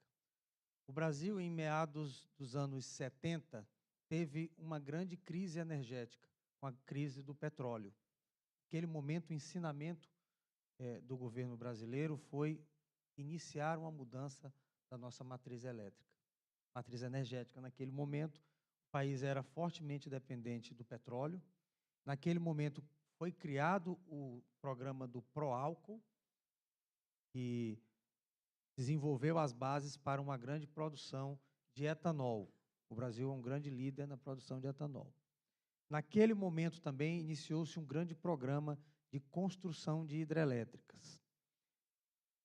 Andando aí um pouco no tempo, nós concluímos que essa decisão do governo brasileiro foi muito acertada, uma vez que 85% da nossa matriz elétrica ela é renovável. E ela permanece renovável, apesar de algumas pressões que o setor de energia sofreu nos últimos anos. Em 2001, o Brasil passou por um grande racionamento de energia, e a conclusão que se chegou em 2001 foi, primeiro, tivemos que adotar soluções de curtíssimo prazo, que foi um programa prioritário de termoelétricas, para poder atender as necessidades em curto prazo. No entanto, naquele ano, e aí é importante lembrar que logo depois se iniciou o primeiro governo do presidente Lula, iniciou-se uma grande investimento, uma grande legislação relacionada a renováveis. Aquisição compulsória de energias em programas que nós chamamos de Proinfa, e também incentivos regulatórios para a produção de energia a partir de fontes renováveis, eólica, solar e biomassa. O que aconteceu, em 2001, nós tínhamos 85% de dependência da energia hidrelétrica, e hoje nós temos essa dependência em torno de 65%. Essa diferença está sendo atendida atualmente por fontes eólicas, solares e biomassa. O que nós fizemos foi migramos de uma fonte, da fonte renovável, que continua renovável, mas não tão dependente apenas de uma fonte, que é a fonte hidrelétrica.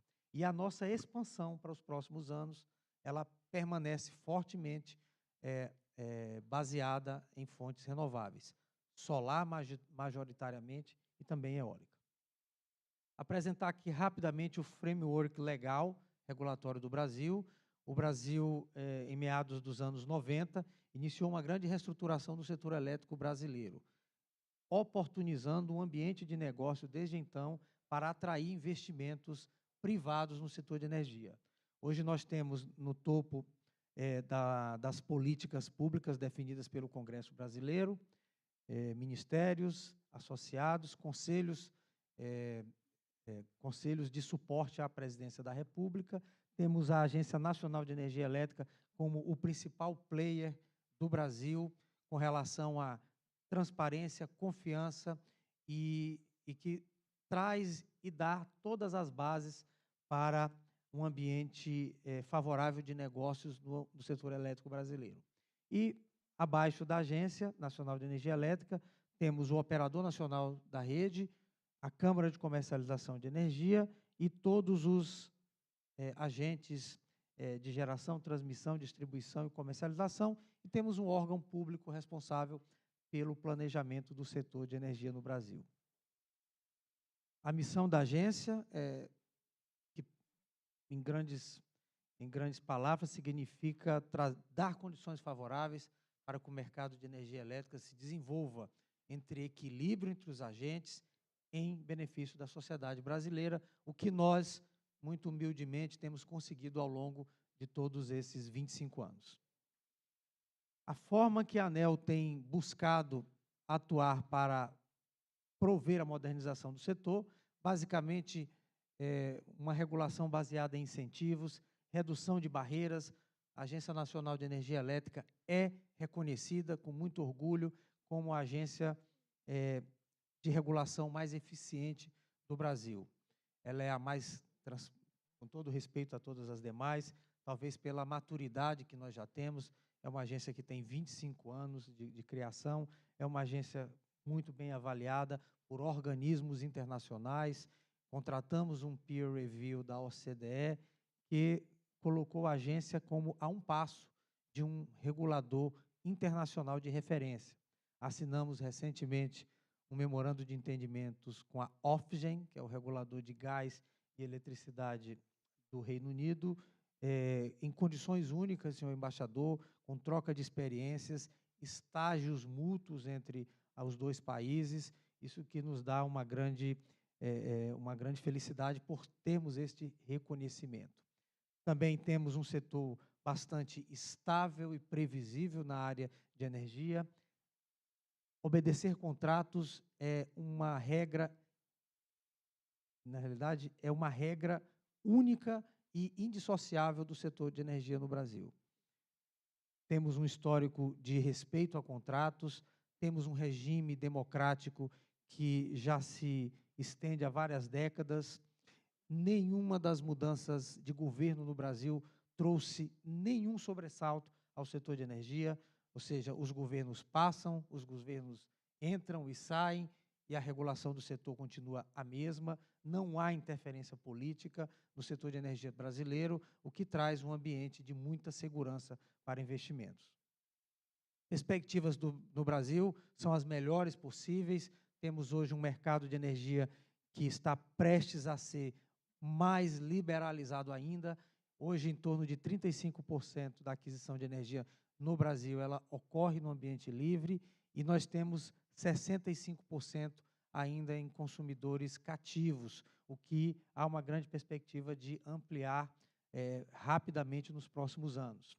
Temos um sistema, uma regulação e um sistema seguro e sustentável, uma grande base de energia distribuída, como também já foi falado pelo Guilherme Crispim, da ABGD. Temos milhares de agentes, e aí o número é esse mesmo, milhares de agentes de geração, transmissão e distribuição. Temos hoje o consumidor brasileiro em um outro patamar. Acho que as primeiras 2 décadas de abertura do mercado foi um momento para prepararmos a nossa infraestrutura. Hoje, o consumidor de energia elétrica brasileiro tem energia em 99,8% das residências do nosso continente. O Brasil é um continente, é um Brasil grande, diverso, e tem grandes desafios para levar eletricidade, e nós conseguimos vencer esse desafio nos últimos 20 anos, 25 anos.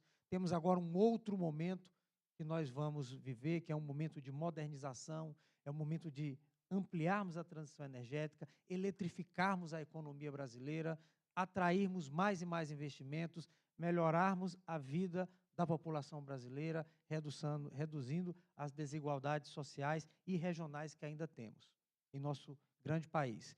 Temos uma interação intensa com o setor financeiro, diversos fundos investem diretamente no Brasil, o sistema bancário, que posso dizer aqui, sem dúvida nenhuma, que é o setor mais desconfiado que existe. O banqueiro não põe dinheiro em qualquer lugar, só põe onde confia, e ele confia de investir no setor elétrico brasileiro. Alguns números que mostram o gigantismo do Brasil. Estamos falando de 88 milhões de consumidores, 4 vezes o número de consumidores do Reino Unido, por exemplo.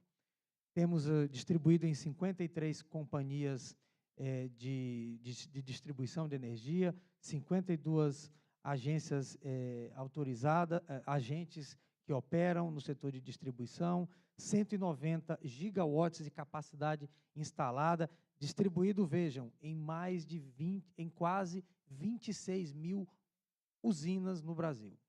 Coordenar, controlar toda essa quantidade de agentes mostra, sem dúvida alguma, que o Brasil está, sob o ponto de vista do framework legal, regulatório e de engenharia, pronto para os desafios da transição energética. Temos mais de 180 mil quilômetros de linha. A quantidade de linhas de transmissão no Brasil, senhor embaixador, é maior do que toda a quantidade de linhas de transmissão na Europa, o que mostra, sem dúvida alguma, a grande capacidade do nosso país. E temos ali, em geração distribuída, mais de 10% da capacidade instalada no Brasil, o que mostra também que nós temos uma grande capacidade de gerar outros negócios no setor de energia. E um número que nos traz muito orgulho, 85% nossa matriz é renovável. Hoje nós temos uma pequena complementação termoelétrica, que ela ocorre por questões técnicas, por algumas razões elétricas, e que, com as perspectivas de inovação tecnológica, desenvolvimento do armazenamento, muito em breve há uma grande possibilidade de ampliarmos mais ainda a nossa base de renováveis. O número que nos traz muito orgulho, que mostra a nossa grande capacidade de adaptação. O brasileiro é, em essência, um povo muito flexível e que rapidamente se ajusta a condições adversas. Em 2001, como eu citei, foi o racionamento que nós enfrentamos no Brasil. Vejam que em 2001 nós tínhamos apenas 81 gigawatts de capacidade instalada. Nós tínhamos, em 2001, um momento que, em algumas regiões do país, nós tínhamos uma escassez hídrica muito grande, em outras, nós tínhamos água. Nós estávamos vertendo, estava sobrando água em alguns reservatórios. O ensinamento que o Brasil teve naquele momento foi: precisamos interligar mais o nosso país e precisamos diversificar a nossa fonte de geração de energia. Vejam que a maior porção da pizza da esquerda é a geração hidrelétrica e que ela reduziu sensivelmente em 2023 com a entrada da geração eólica, geração solar e geração também a biomassa. Números da geração distribuída, que também o Guilherme falou que estava em 19, acho que até o final da minha missão na Europa deve chegar em 20, porque há seguramente um grande incentivo regulatório, um grande incentivo financeiro. São projetos que se aproveitam do grande capacidade de insolação que o Brasil tem. Já me disseram esse número, que o melhor lugar da Europa em insolação é muito pior do que o pior lugar em insolação no Brasil. Então, vejam, estamos falando de... Isso, perfeito, perfeito. Obrigado, Guilherme, é isso mesmo. Então, a pior capacidade de insolação no Brasil é muito melhor do que a melhor aqui da Europa. Muito obrigado pela correção. Então, nós estamos falando de fator de carga no Brasil que chega a 35%, e aqui o máximo que se alcança em torno de 18%. Então, uma diferença competitiva muito grande. Alguns números que mostram, eu já antecipei aqui, claro, isso aqui é o futuro. Estamos esperando, em 2031, reduzir um pouco mais a nossa dependência em hidroeletricidade, que hoje está em torno de 60%, reduzirá para 45%. E aqui nós temos a geração distribuída em torno de 20%, capacidade eólica 11%, solar, aqui, se eu não me engano, solar centralizada 13%, e isso aí, quer dizer, se esses números se confirmarem, nós ampliaremos de 84% para 87%. Eu, particularmente, acredito que deve alcançar em torno de 90% nesse horizonte de 2031. Essa foto também mostra, senhor embaixador, no momento que nós estávamos em 2001. Vejam que o Brasil, na parte oeste do país, praticamente não havia linhas de transmissão. E agora nós temos um país muito interligado. Verifiquem que na parte em cima, aqui, foi o comentário que o nosso amigo franco-germânico fez. Nós temos aqui uma interligação que está em construção, que interligará Manaus com Boa Vista. Essa interligação possibilitará a interligação com a Venezuela, Guiana, Suriname e Guiana Francesa, o que permitirá o escoamento da geração renovável desses países, que é muito grande, tanto com potencial em eólica, solar e biomassa. E são países que ainda têm um consumo per capita muito pequeno, o que traz uma grande possibilidade de estabilidade com esses países, melhorando mais ainda os fluxos e os relacionamentos comerciais e também assegurar a garantia do suprimento energético, não apenas para o Brasil, mas para esses países também, que podem, como ambos fazem parte, a Guiana Francesa da França, então é possível aportar investimentos do governo francês naquela região, desenvolver a economia daquelas regiões e em perfeita harmonia com o Estado brasileiro, como também a Guiana. Aqui mostra um pouco a diversidade do Brasil, a quantidade de empresas de distribuição de energia. Estamos falando aí em torno de 103 empresas de energia elétrica, 51 empresas de maior porte e 52 empresas de menor porte. Os investimentos que chegaram, aportaram ao Brasil desde o início da desregulamentação do setor, estamos falando em mais de R$ 1 trilhão em recursos majoritariamente privados que foram aportados no Brasil nos últimos 25 anos. Temos uma previsão até 2030 de mais 500 bilhões de reais nos próximos, eu diria, 7 anos. E nas suas diversas setores, geração, distribuição e transmissão de energia. Alguns desafios que nós temos no setor de transmissão é continuar a interligação do país, temos um potencial eólico e solar muito concentrado na região nordeste do Brasil, mas também temos em outras regiões do país.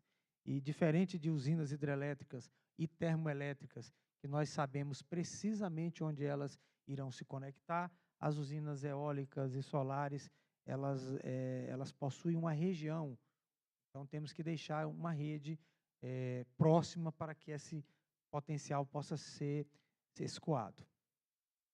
A próxima onda que o setor elétrico brasileiro enfrentará será a da modernização do setor.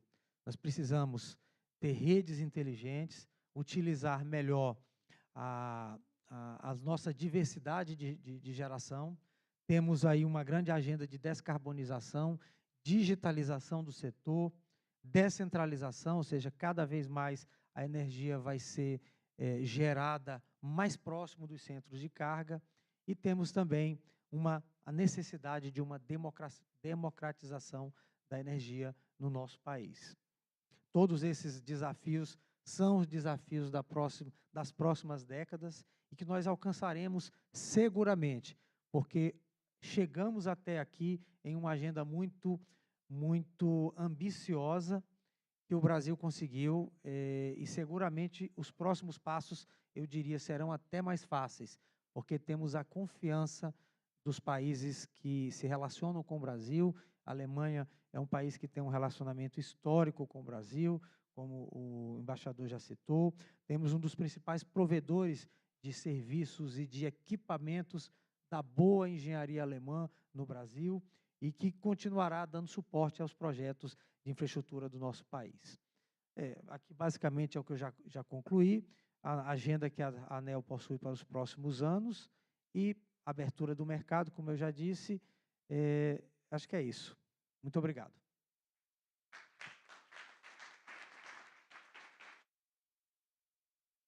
Obrigada, Obrigada, Dr. Sandoval, por essa visão sobre o setor elétrico brasileiro. Realmente é motivo de orgulho para a gente e também é um motivo grande da gente esperar que esse setor elétrico brasileiro renovável se transforme em mais cooperação internacional, em mais descarbonização para o mundo e melhores condições para a população brasileira. Também, só uma provocação, também o setor eólico brasileiro, em termos de fator de capacidade, né, a gente tem aqui o fator de capacidade na Europa perto de 35%, mais ou menos. Hoje, os parques eólicos brasileiros têm um fator de capacidade rodando, na média anual, de 55%. Por isso, tão barata a energia renovável no Brasil, porque os investimentos foram feitos e a qualidade dos recursos são maravilhosas. Mas eu acho que a gente poderia continuar ouvindo um pouco our colleague, Karina, that's bringing to us the perspective of international cooperation. She is from Agora, Energiewende. She works here in Berlin with the industrial decarbonization. She is responsible for the partnership and also is a good partner from us, from E+ in Brazil. It's a pleasure to hear from you, Karina. The floor is yours.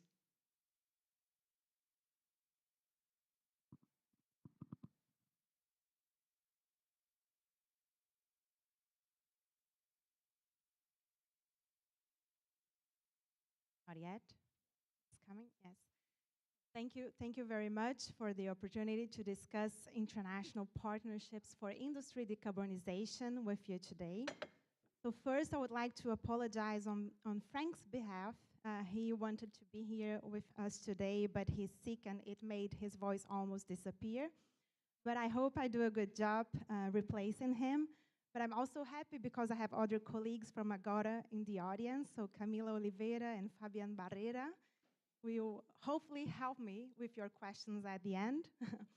And in this initial input, I will bring some more general ideas about international partnership, and perhaps in the Q&A, I can go into more concrete examples of how this has been happening and can even expand. So I should focus on identifying convergences for international partnerships. But it's impossible to talk about cooperation without acknowledging the turbulent geopolitical context we find ourselves in. And the most recent examples include the rise of right extremists, disruptions of global supply chains, and the Russian invasion of Ukraine. And the truth is, in these turbulent times, countries turn to their established alliances, their neighbors, and even inward. So my point is that cooperation becomes more difficult in these difficult times, but precisely because of these challenges, even more necessary. So one important geopolitical aspect connected with our discussions today about energy transition and sustainable reindustrialization is an overall assessment that the race for green products and key industrial value chains has started. And countries and companies, they are racing to be front runners and control resources, technologies, and markets. And Brazil is part of the race too. This became very clear recently with an increased interest in Brazilian hydrogen, for example, among other things.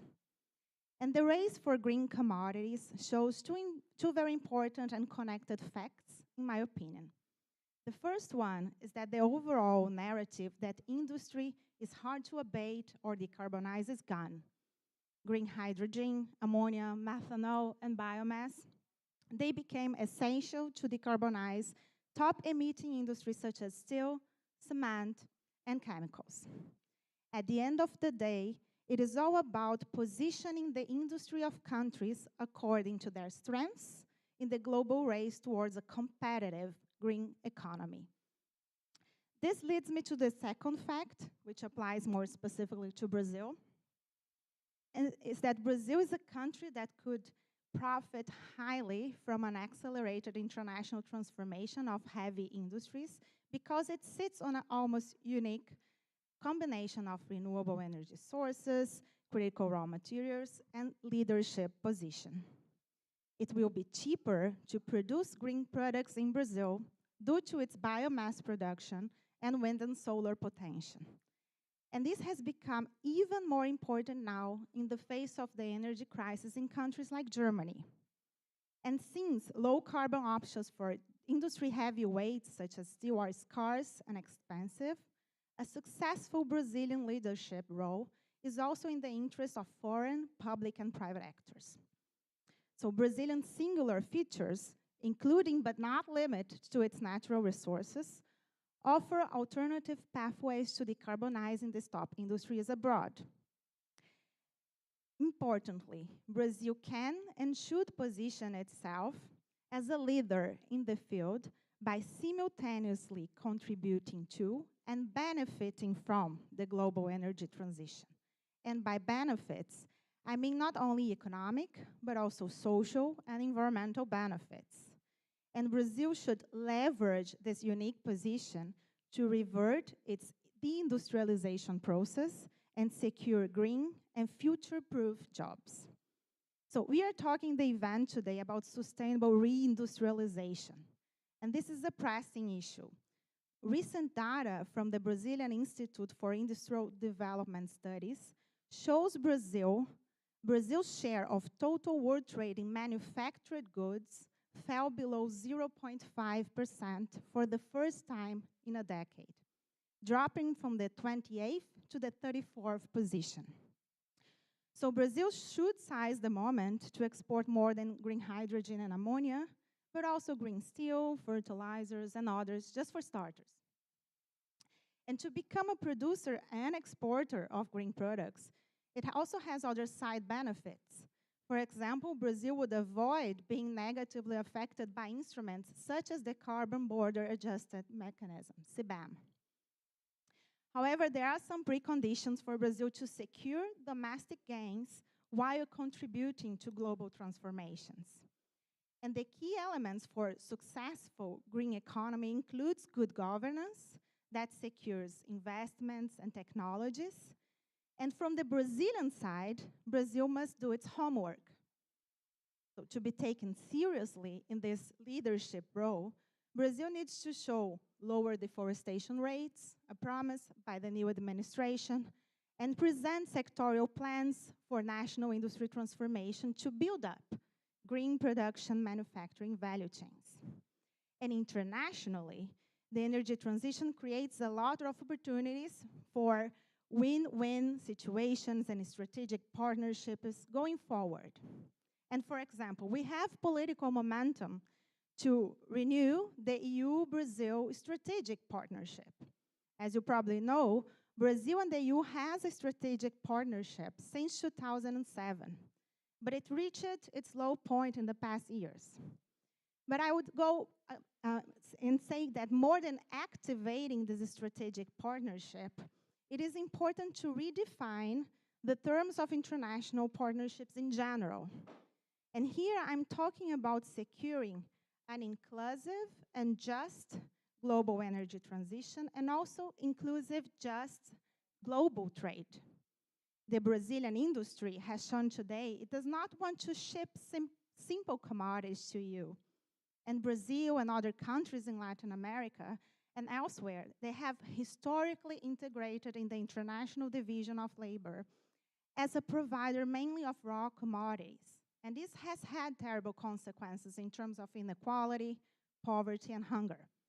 So unfortunately, we see an increase in trade protectionism, the weakening of multilateralism, but the way out of our global climate crisis necessarily calls for international cooperation, a cooperation that allows for and incentivizes value distribution among countries, including value distribution and addition inside Brazil.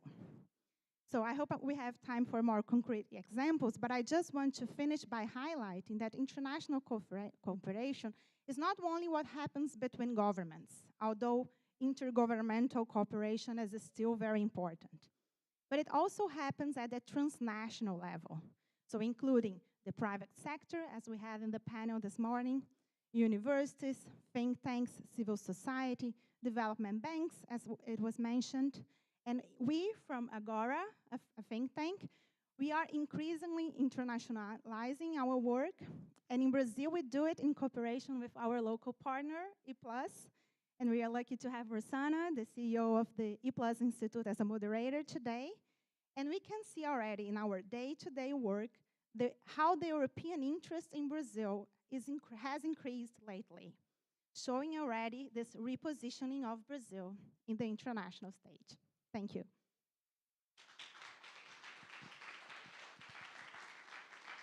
Thank you, Karina, for good reflections. I think we all have to see international cooperation much more than government-to-government talks, but also private-to-private, think tanks, and so on. And our organization, ourselves, we are profiting a lot from this international cooperation.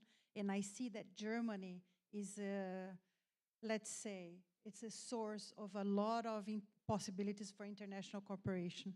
This said, I invite you, Michael, please, to give your example and your experience in a sector that I didn't even know that I knew it existed, but not that deeply. And I learned from him a lot yesterday, and I hope we all can profit from his experiences, exchanging experiences with Brazil.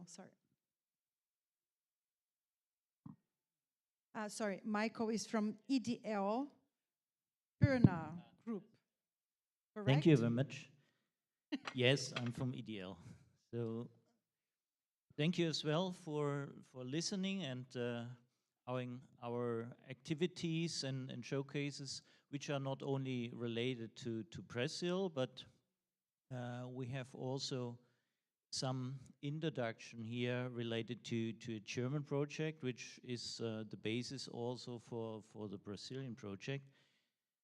So try to use this one. It's working. Yeah. A bit about EDL. We are engineering and technology company, invented or established over 100 years ago, and a long time part of oil and gas industry, and now part of a private group. And we are doing typically projects in the refining, petrochemical, and chemical business. So that's our DNA, and this is a very good basis also for green and renewable topics. So I want to show you here about our Agora project for the production of 50,000 tons of sustainable aviation fuel. We focused on sustainable aviation fuel because that's the most difficult sector to defossilize. So it's not decarbonization, so you still need carbon, but it needs to be renewable carbon to be overall emission less. And I have shown on this slide some pathways. It's not complete, so there are also other possibilities, and the individual technologies which can be used are shown as individual blocks here, and they can combine in a different way, producing from renewable power, from water, from a carbon source, sustainable fuels and energy sources. So these pathways are not all at the same technology level. So some of those are more on university or development scale, and some others are already available on industrial scale and are already used as well in industrial purposes and facilities.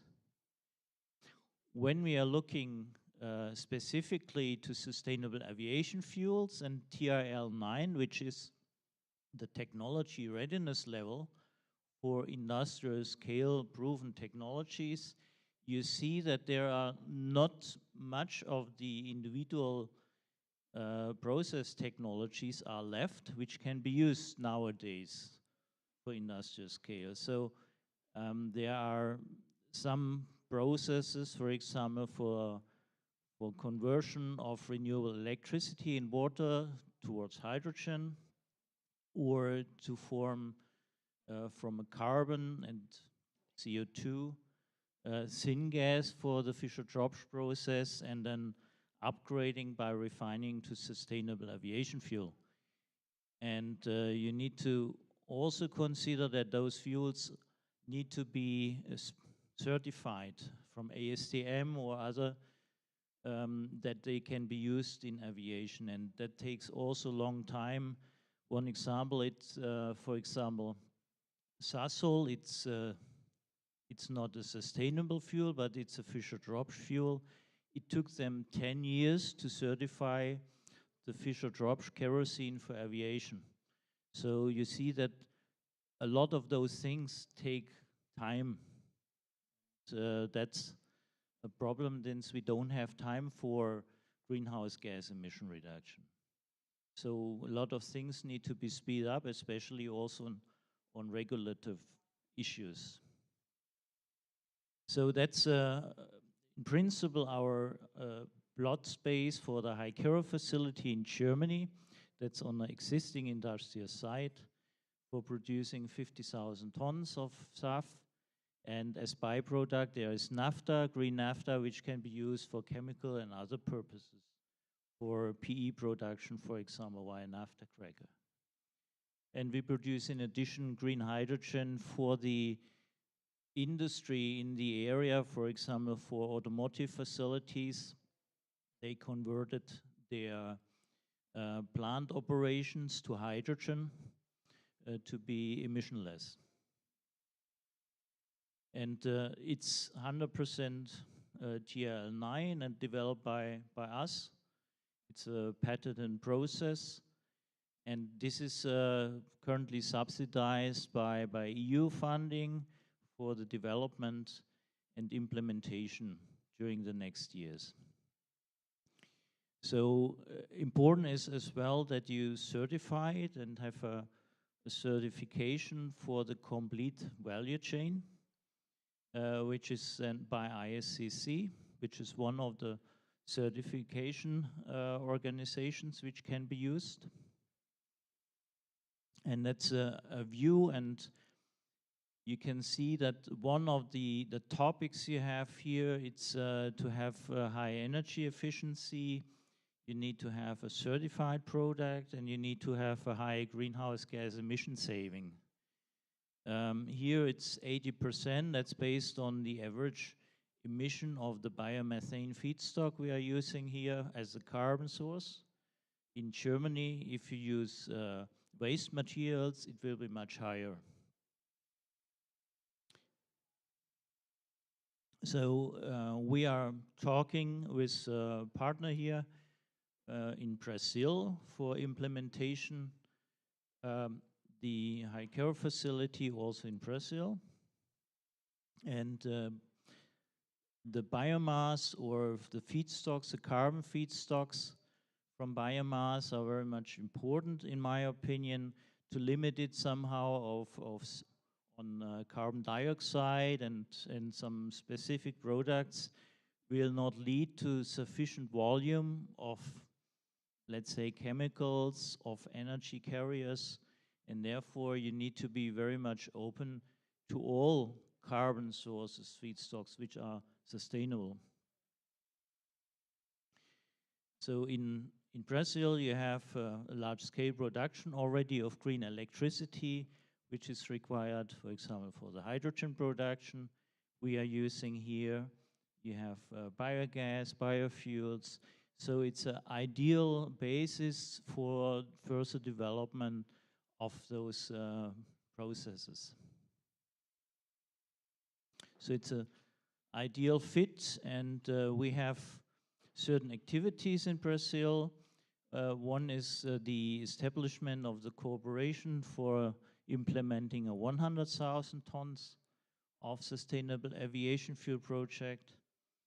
And then we have worked on some other topics in relation to green hydrogen and hydrogen derivatives projects, done feasibility studies, and also with Procure.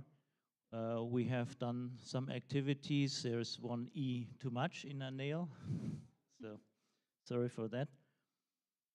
So there are already certain activities there, and we hope that we can continue that. And to start, because Europe and Germany, they need import of green products. We cannot produce it all here in Germany, even not in Europe. So we need to have the right countries to partner up with. And when we talk about Middle East, also they might have sun, but they don't have carbon, except maybe from the air. But biomass, it's very much important, in my opinion, to have the economy decarbonized or defossilized. So we have a short movie here showing the plant and giving you the example where it's located in this industrial park.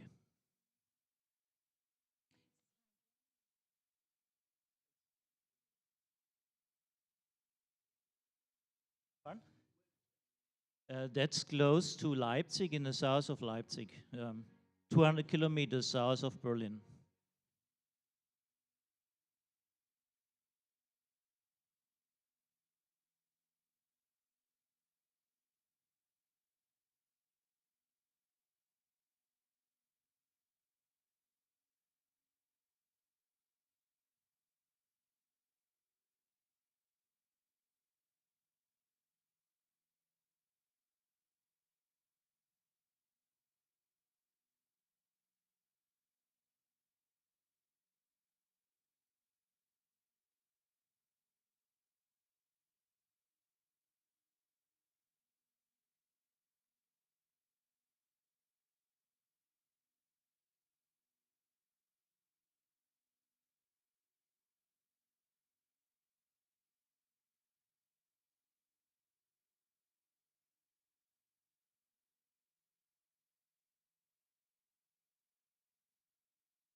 That's, thank you. Thank you so much.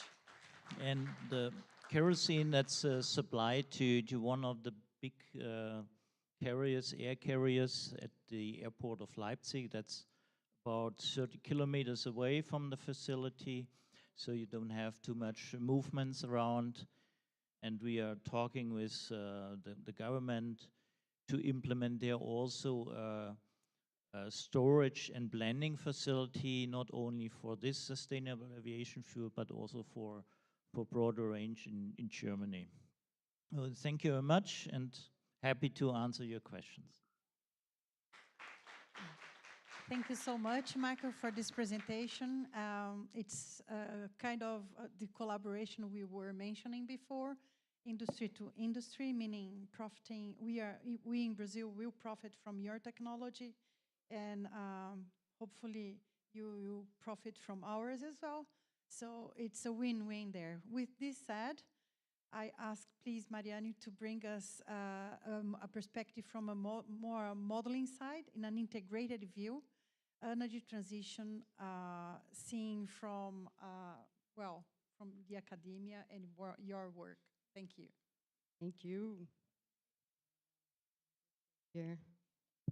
Okay, this is working. Hello, good morning, everyone. Maybe I can present myself a little bit. I'm Mariane Zotin. I'm a PhD student in Synergy Lab in Federal University of Rio, but I also hold a position in Utrecht University as a research assistant. I'm working with the contribution of circular economy to climate change mitigation. So it's a pleasure to be here. My PhD thesis is about the decarbonization of the global industry sector. So you can imagine that it's very exciting for me to be here, and also very challenging, being the only academic and the last one to talk so close to lunchtime. But yeah, so today I'm going to present recent results that we had in Synergia. So today I hold my Synergia hat. So just a brief introduction. Synergia stands for Center for Energy and Environmental economics. These are some numbers that we have. We have been currently collaborating with national stakeholders, but also being part of international projects which has been very, very important to develop our modeling capabilities. So I'm going to talk today about our integrated assessment models, and I'm going to spare you of the boring details, methodological details, and I'm just going to say that our aim with these models is to represent not only sectoral realities, but how all these sectors that are important for climate change mitigation, how they interact, and how different pathways for climate change mitigation can be disrupted or have synergies with different sectors. So for example, a very common one is so let's say the demand for steel increases and we need more coking coal ore. So this will impact the energy system, and if we have a carbon budget, this will also mean an increase in carbon prices, which will affect technologies being developed and the technologies being deployed, which also could be, for example, translated into increase of biocoal and steel production, which can mean some land use impacts and interaction with food demand, food production, and biofuel production, for example. This is just to mean one of the many, many interactions that we can look into. So that's what we're interested in, the interactions, and the long-term scenarios that we can provide, and what insights this can render to policymaking. So for example, one of the questions that we can make these models is, what is the role of Brazil in a 1.5-degree world? Or what are the regional comparative advantages in the production and export of renewable energy? Or what are the non-intended consequences, trade-offs, and synergies of climate and energy policies? Because they all interact, right? And how fast we need to decarbonize the steel sector, the chemical sector, the cement sector, the transport sector to reach climate goals. And here's a figure, I can imagine that is very small to you now, but this has just been released by the synthesis report of IPCC last week. And our scenarios basically feed the IPCC, so scientists from all over the world can reach conclusions about how fast and how much effort do we need to make to be under 1.5 degrees increase above the pre-industrial levels. So, yeah. So now, today, we have two models. We have the BLUES model, which is a national model. We represent all these sectors in a national level. And we also have the COFFEE model, which is our global model. It has 18 regions represented there, and Brazil is one of them. So it's interesting to understand how the global demands interact and how supply and trade have a role in reaching climate goals. So Brazil in a world in transition, and how the climate change mitigation can reconfigure the global supply chains. I'm going to present briefly some results that we have from recent research.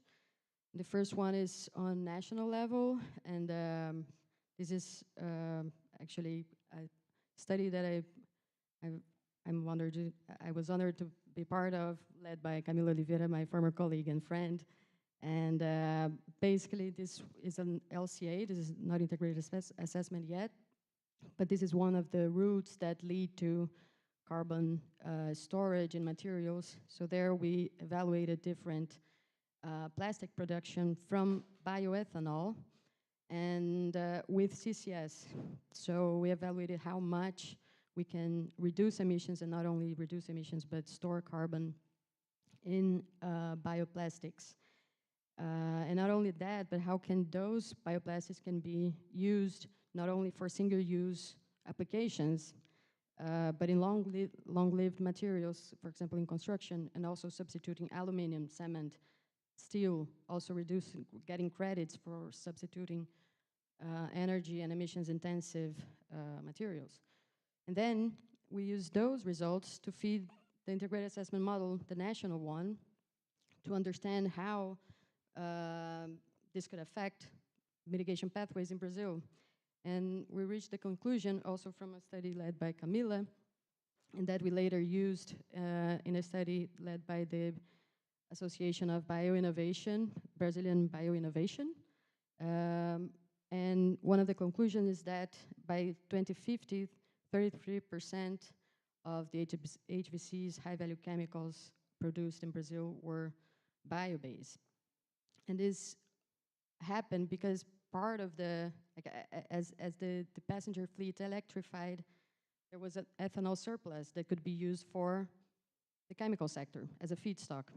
So as passenger fleet electrifies, we have 60% of ethanol that is being used for HVC production. And not only that, but ethanol produces ethylene, and we have a demand for ethylene, propylene, butadiene, aromatics. So steam cracking as a multi-product technology continues to be quite important because we need all these other materials. But the naphtha that feeds this steam cracking, 20% is bio-based. And this is also something that we see in our national model, in our global model. Just recent runs, this is not published yet, but this is part of a study that we've been doing with partners from Europe, like from Berlin actually, the Potsdam Institute, PBL in the Netherlands, and other partners, IASA. It's a multi-model intercomparison. This is the results that we got from that study. And what we see in the global model is that, these are just results for Brazil in this global scenarios.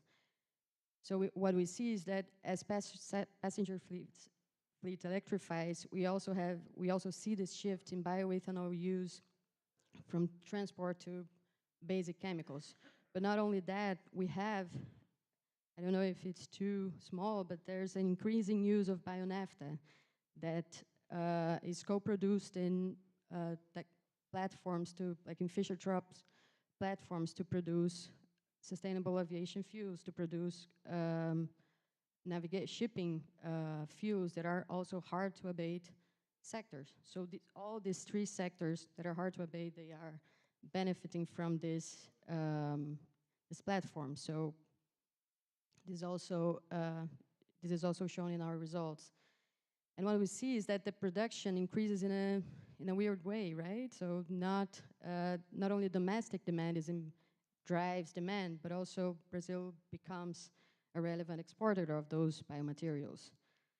And there is some use of natural gas, which is a trend that we already see with the cheap natural gas in the US, Middle East, that has been driving an increasing production by on-purpose routes, going away a little bit from steam cracking.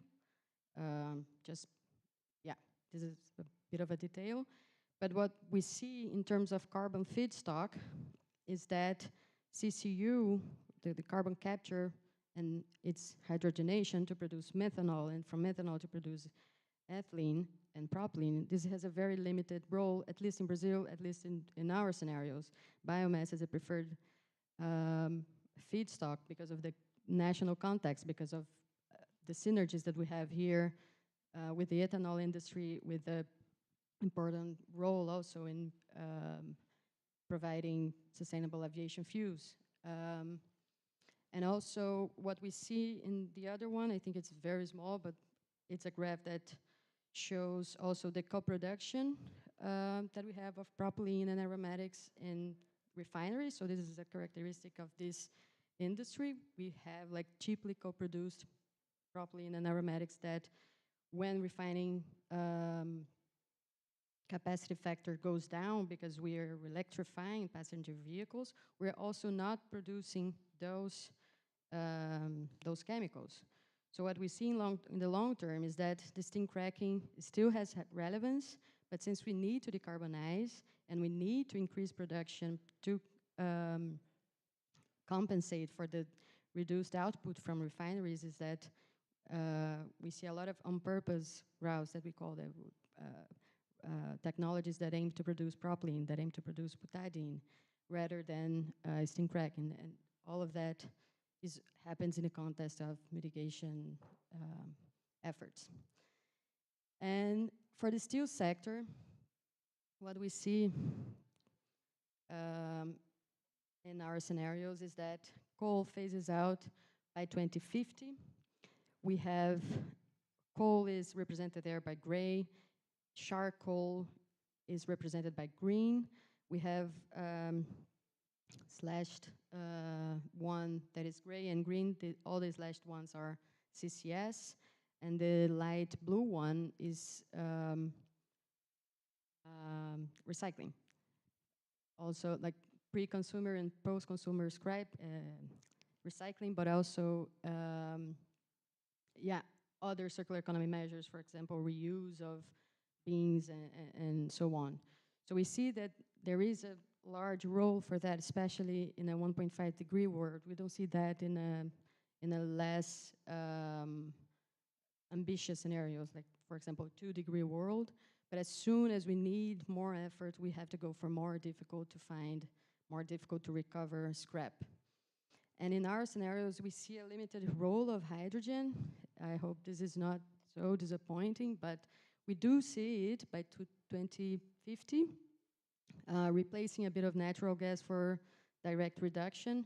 But in Brazil, given the national expertise, given the potential of storing carbon in steel and potential of including CCS in the blast furnace and capturing CO2 and delivering negative emissions, the results that we have are preferable to charcoal. And we see an increase in export, but not as much, not as we see, for example, for the steel, for the chemical sectors. And that is due to already like an increased demand in Brazil compared to other countries. For example, China is already picking its demand for steel. Europe is, in some countries, is declining or is at least stabilizing because it's just maintenance, right? In Brazil, no, we have like we have an increasing demand for infrastructure, for basic infrastructure. So the steel exports remain more or less at current levels. It increases, but not as much as, some people would expect. So this is the results that we've been having so far. And, but of course, this is among modelers, this is a very common sentence. All models are wrong. Some are useful. And of course, it's a model, right? So like in essence, it is stupid. So what we do here is critically analyze what we feed with data, the best data that we have. We feed with a lot of equations, and we try to represent the best, but it is still a pathway that is optimal in cost. And yeah, like we can shock it with increasing demands, we can make shocks with policies, different policies, industrial policies. And at the end of the day, that's it. Energy transitions in the past have been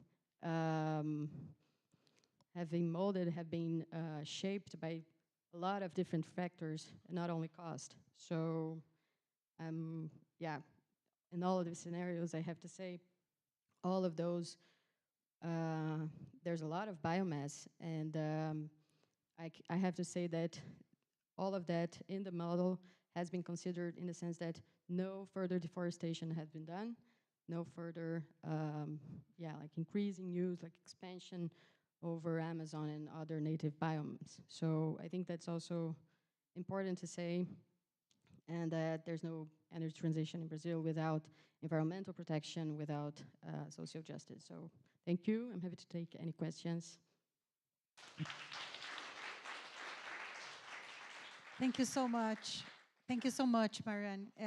As you said, if the models are never completely right, at least they give us like kind of direction and a way of thinking or rethinking the reality. What you brought in the end about biomass and green hydrogen in order to decarbonize the steel industry is something that we should actually think about in our country. Because perhaps in some places it will be much more effective if we go the pathway that our colleague Sylvia brought us here than the pure green hydrogen. Other ways, other regions in Brazil, perhaps green hydrogen. Good to know. Thank you so much for your contribution.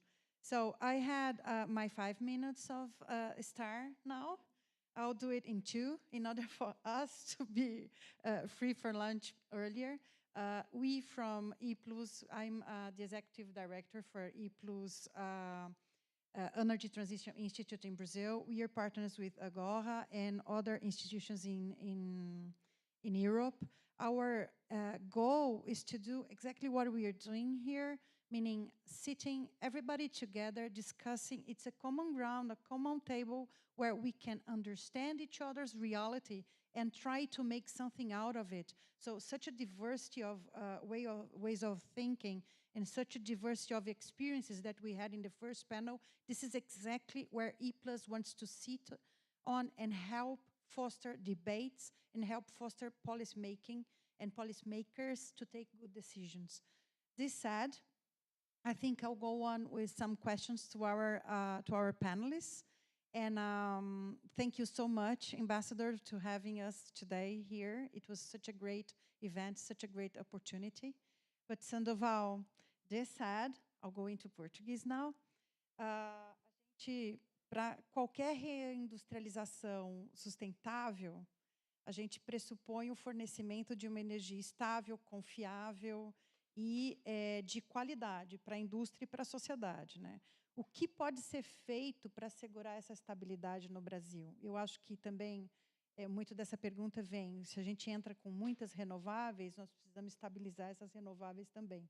O que pode ser feito e, na sua opinião, como a gente pode assegurar que o nosso setor elétrico, tão amado, possa suprir a nossa indústria? Obrigado pela pergunta. Nós temos um sistema elétrico brasileiro hoje que ele é muito seguro, muito estável e com muita energia disponível para para o crescimento da indústria. Não há no Brasil hoje nenhuma fragilidade no atendimento do suprimento de energia elétrica. O que nós temos no momento atual é que a expansão sinaliza fortemente para renováveis. E as renováveis, eólica e solar, maciçamente, elas têm uma característica relacionada à intermitência. Mas o Brasil, exatamente com a lição que fizemos lá no passado, nós temos uma grande bateria chamada hidroelétricas. As hidroelétricas, elas têm cada vez mais perdido a função principal de atendimento da demanda, porque o parque hidrelétrico não cresce mais como crescia antes. Temos ainda bons potenciais de exploração hidrelétrica, mas por questões de preço ou também por questões associadas a questões ambientais, a decisão foi de não continuar a explorar esses empreendimentos. Mas nós temos hoje as hidrelétricas desempenhando um papel importante de complementariedade com relação ao atendimento. E tem uma característica muito importante no Brasil. Durante o dia, obviamente, nós temos sol. Algumas vezes não temos vento, porque o Brasil tem uma característica, em algumas regiões do país, de ter muito vento durante a noite e não ter vento durante o dia. No período que chove muito no Brasil, você guarda água nas hidrelétricas, mas nesse período também você não tem vento e a capacidade de sol é menor. Então, vejam que nós temos uma grande complementariedade dessas usinas. O Brasil, ele modernizou a regulação associada a usinas híbridas.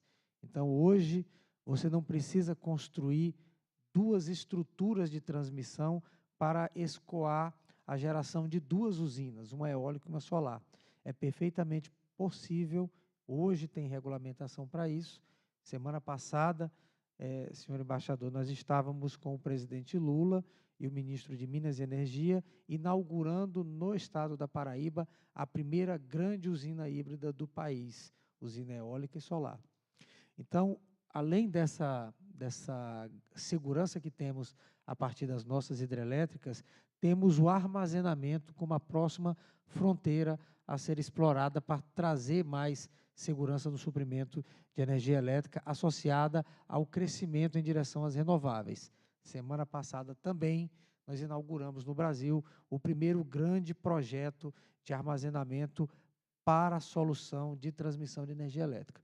Então, o que eu posso dizer é que o futuro é auspicioso, o futuro é bastante esperançoso de que não vai faltar energia no Brasil, em hipótese alguma. Temos todos os sinais legais e regulatórios para continuar investindo em energia no Brasil. As energias renováveis são a grande fronteira de exploração de energia no Brasil.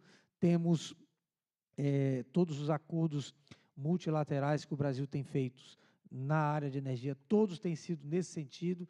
Então, a mensagem final é que o Brasil tem energia de sobra, tem potencial a explorar, necessitará, claro, de recursos financeiros para explorar todo esse potencial e precisamos fazer as 2 grandes mudanças da nossa matriz energética. A nossa matriz energética no Brasil hoje é 45% renovável, porque temos um grande desafio no setor de transportes e no setor da indústria brasileira. Se nós conseguirmos fazer essa transição nesses 2 grandes setores no Brasil, seguramente estaremos em um patamar bastante confortável de geração,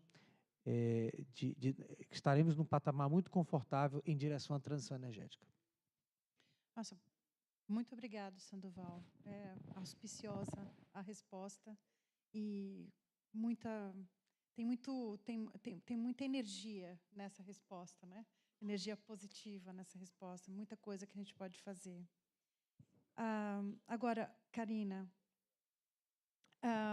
you gave us a geopolitical view on your speech there, how and what are the possibilities of cooperation.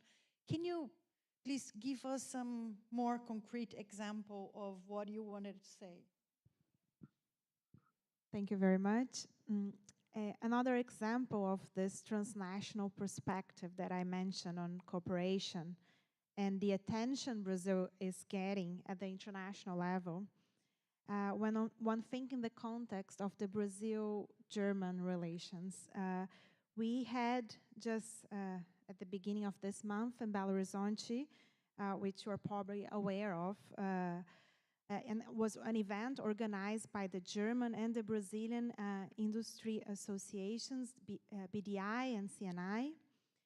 So that is to say the private sector, but also with the presence of government representatives, including the Vice Chancellor, Robert Habeck, and the Agriculture Minister, Sam Ostmeer. So I'm talking about the Deutsche Brasilianische Wirtschaftstage, or the German-Brazilian Business Day, which this year's focused precisely on new approaches to energy, climate, and digitalization. So unfortunately, I did not go to Brazil for this event, but I participated in a few others, which the message was usually the same. Germany needs to import hydrogen, and the question is whether Brazil could be a hydrogen exporter. But more than that, I think it's also important to acknowledge that studies have been showing that Brazil, the hydrogen national market, might be actually 3 up to 4 times bigger than its export market. So there's also possibilities for investments in the private sector, not only thinking on German demand, and that green hydrogen is a game changer for Brazil to become an exporter of green products, not only primary commodities.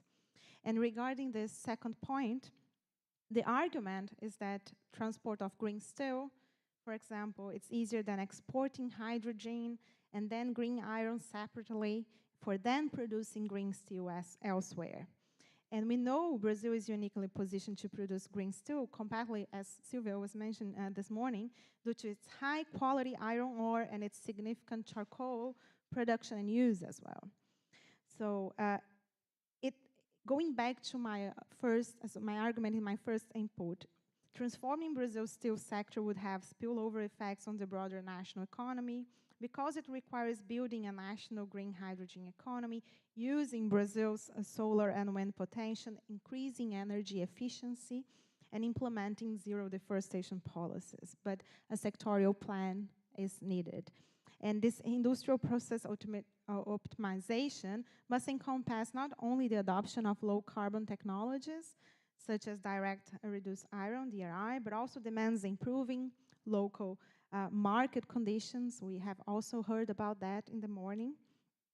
And events like this one, organized by the Brazilian Embassy, they provide the perfect setting, in my opinion, for knowing about the Brazilian experiences and establish, but also strengthen partnerships that already exist.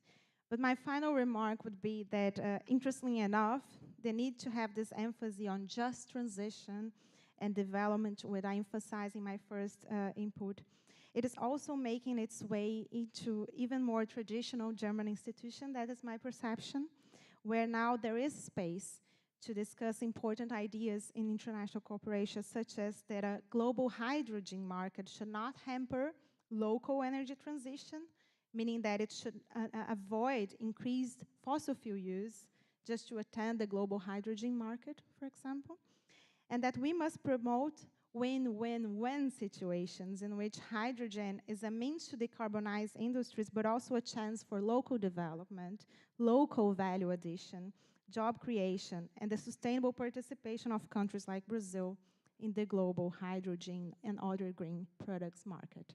Thank you. Thank you so much, Karina, for the answer. And again, as you said, perhaps hydrogen will not be the best to decarbonize the steel industry all over Brazil, but in some places. But what you said, if we produce hydrogen in one place in Brazil and use that hydrogen in another place, we can disoptimize our grid, because in order to stabilize our grid, perhaps we will have to use thermal from fossil fuels to stabilize the grid, to use the renewable energy elsewhere. So it's a good reflection. Thank you so much. This said, going to Michael, I pretty much wanted to understand why you chose the there's a very complicated name, the PTLZAF production, and where do you see the cooperation possibilities with Brazil?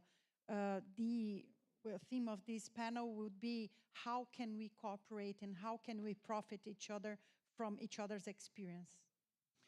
Yes, PTL means power to liquid. That means electricity-based products, in this case liquid products, as said, and SAF, sustainable aviation fuel. Just to mention this. I learned one more today. You can say ESAF, or there are other words, synonyms for it. And this, as said, it's not only using electricity in Germany, but also in Europe. The focus is very much on utilization of CO2, and especially CO2 from atmosphere. That's maybe a very long-term perspective to use this in an economical way. But as long as there are no technologies in a sufficient efficient level and also size, you need big volumes, you need other alternative for the carbon, which is sustainable.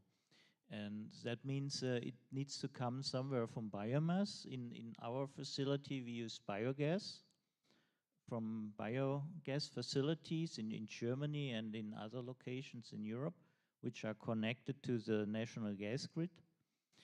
And this supplies the sustainable carbon to the facility. And then we use renewable electricity in combination with that. And that's in principle in Brazil an ideal location where you both have available on one side renewable power, and on the other side the carbon source. And therefore, I think there are good possibilities to cooperate on developing, implementing those facilities, and supplying it also, for example, to Germany in Europe, the products.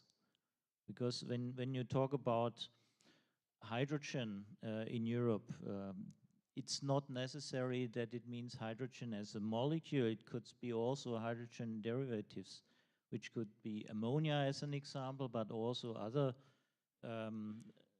liquid hydrogens, hydrocarbons, for example, which can be transported. Hydrogen cannot be transported in big quantities in an efficient way. You lose during the transport maybe 20–30% of the hydrogen with the boil off, and the storage tanks are quite small, very expensive. So it's not a technology which is really applicable. On LNG you see it, it's workable, but it's a different temperature.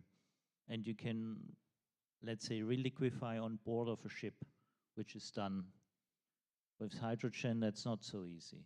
So therefore, you need to have transportable products which can be based on the carbon sources available in Brazil.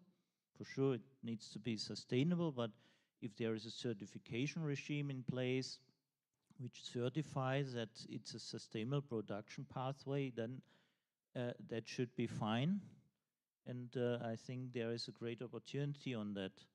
There are maybe other countries which have a similar location, but there are not too many countries, in my opinion, with those good possibilities like Brazil has. And therefore, we are eager to work together with and providing technologies and solutions to work together with companies who will operate the facility afterwards.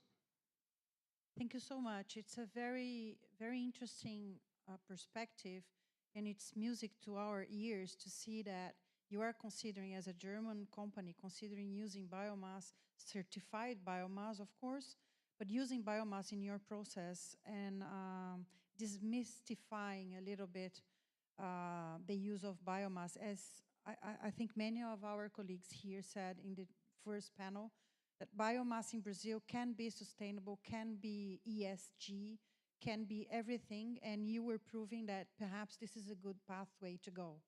So, Mariane, with this said, you had an integrated view, a model with an integrated view. So how do you see that this integrated view, integrated models can help policymakers and decision makers to address the challenges and opportunities of sustainable reindustrialization, considering that models sometimes are wrong? Yeah, so... Just teasing you, sorry. Yeah, no, but this is something that I always tell when I'm talking about my thesis. It can be, when you're doing a PhD, sometimes you talk a lot about it. And in one of those conversations, I was asked, okay, so in 5 years after you defended your PhD, what if you come to the conclusion that all your scenarios are wrong, like nothing of that happened? And I just said, like, that's not the point. Like, I'm not a fortune teller. I'm a scientist, or I hope to be. So I think the main interest there is not that, like, we're not all modelers and like trying to competing to check who is going to win this prediction race, which is not what it is. We make scenarios. It is a modeling exercise. It's an exercise. It's an intellectual exercise to understand what are the possibility space of transitions, and especially in the industry case, and looking back in past transitions, we have to consider the interactions of materials and energy transitions. So, which has shaped, like, energy transitions have shaped how we use materials, what materials we use, the scale that we use, and how they are produced. We have been producing steel for a long time now, like hundreds of years, with coal.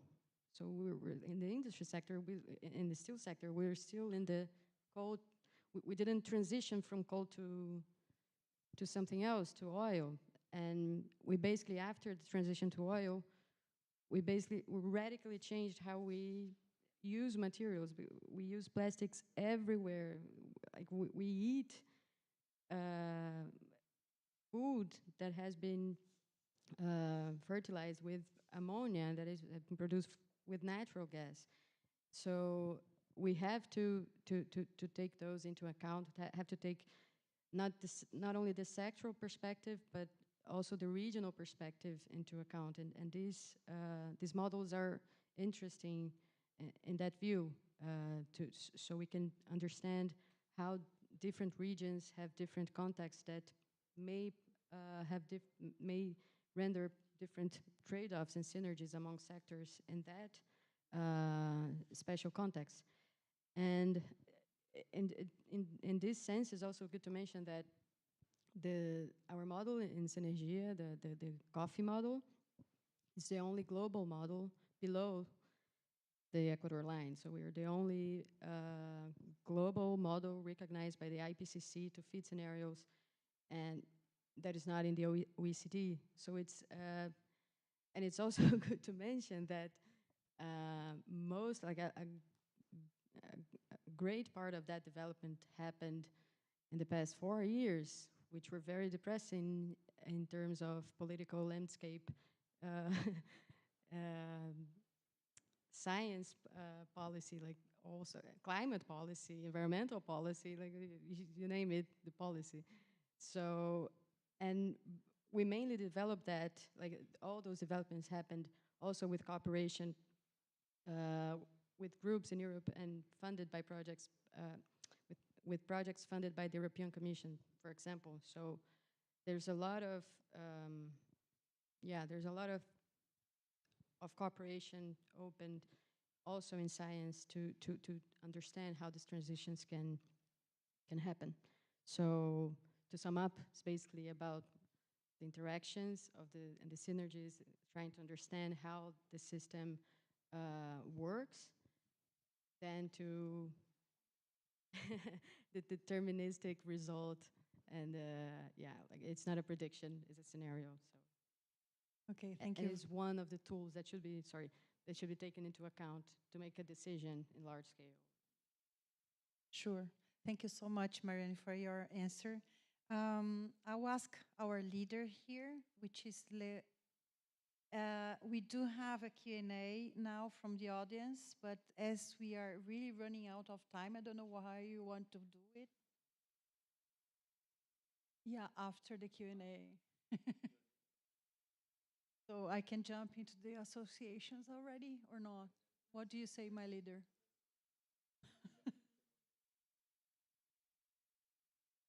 Oh, okay. So, so now I think it's worth mentioning that my colleague Guilherme had already mentioned that we do have here together with us the renewables associations from Brazil, AB Eólica, which has already 25 gigawatts of wind already installed in Brazil. So it's very important renewable source with almost 60% capacity factor. So our colleague André, and also Guilherme from the Distributed Generation Association, Rafael from AB Solar, and where is the lady from? Hi, and Leticia from a Biogas. So they will give you so a quick speech. André, if you may, first. André is from AB Eólica. Well, I mentioned that already, sorry. I'm hungry.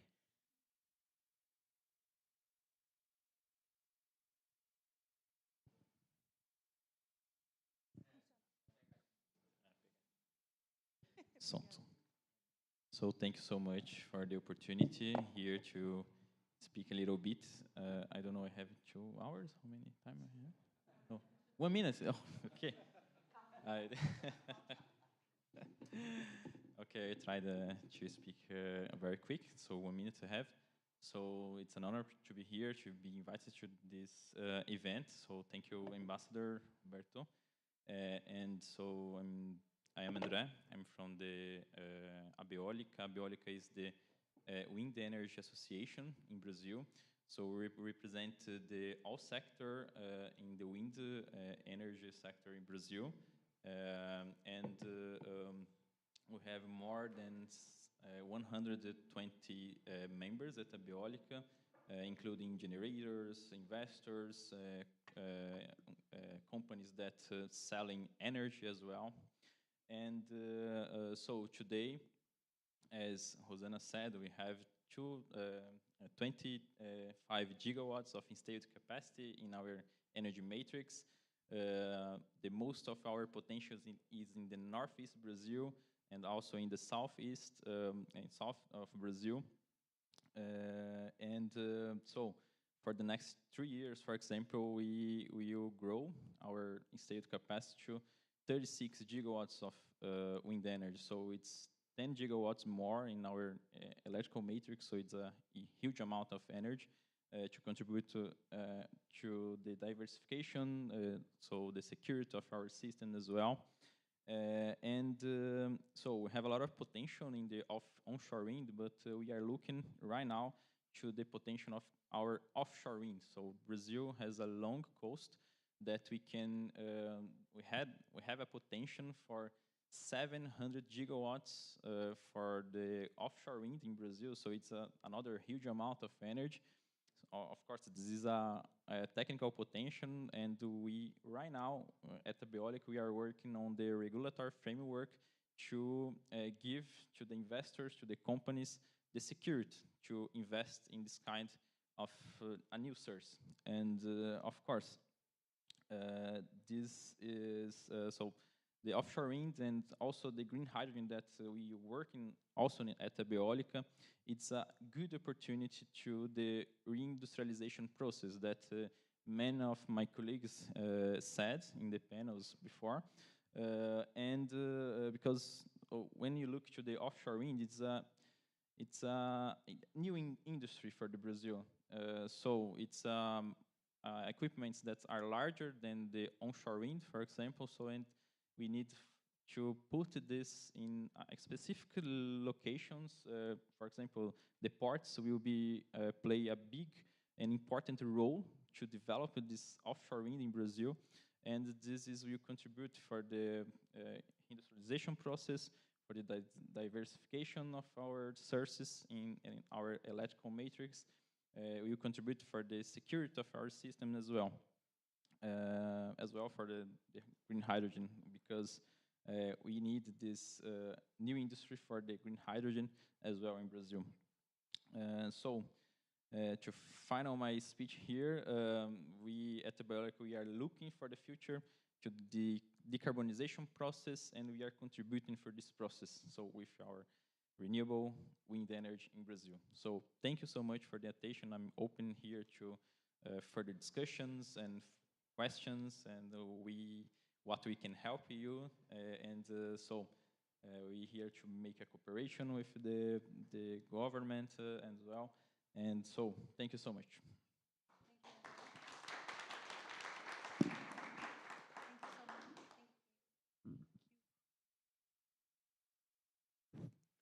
Thank you so much, André, for this update on the wind energy and wind.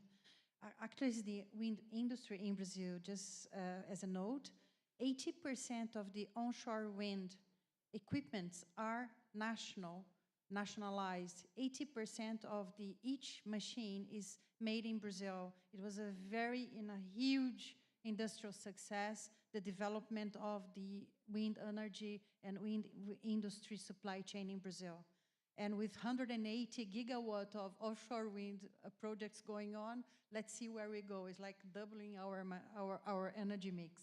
This said, yeah, industry.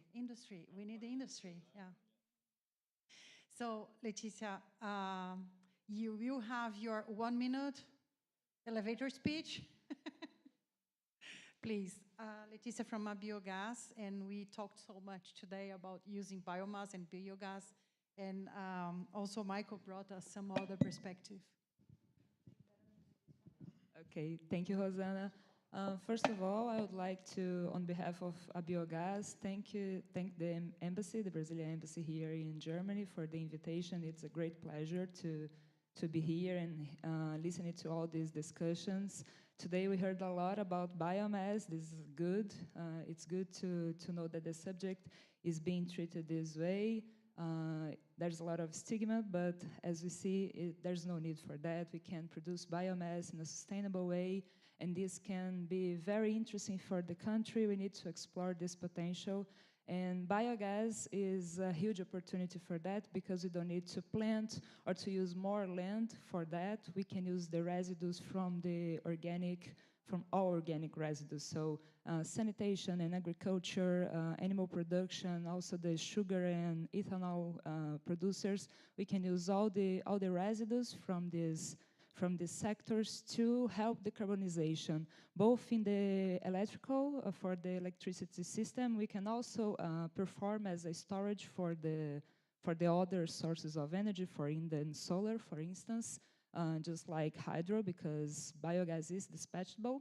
But we can also support the decarbonization for industry and for transport sector, because biogas, when upgraded to biomethane, is equivalent to natural gas, but renewable. So we can replace all the applications of natural gas, and we also can replace diesel in many applications. So we have a great opportunity to explore biogas and biomethane for these sectors that are difficult to decarbonize. So my message here, just to be quick, is that we should not choose one source of energy or another, especially in Brazil, that we have so many renewable sources to explore. I think we can look at the synergies between these sources and explore all the benefits that they can give to our system, both in terms of energy security, but also sustainability to support the reindustrialization of the country. So thank you very much. And as André said, we will be here for the rest of the week, and we are available to talk, to change ideas and experiences. And Biogas is at your disposal for this process. Thank you very much. Thank you so much. Thank you so much, Letícia. Very quick, direct to the point. Perfect. Yeah, biogas is the best, okay? So this said, I don't know if you both are going to, Rafael from AB Solar, from the Brazilian Solar Association.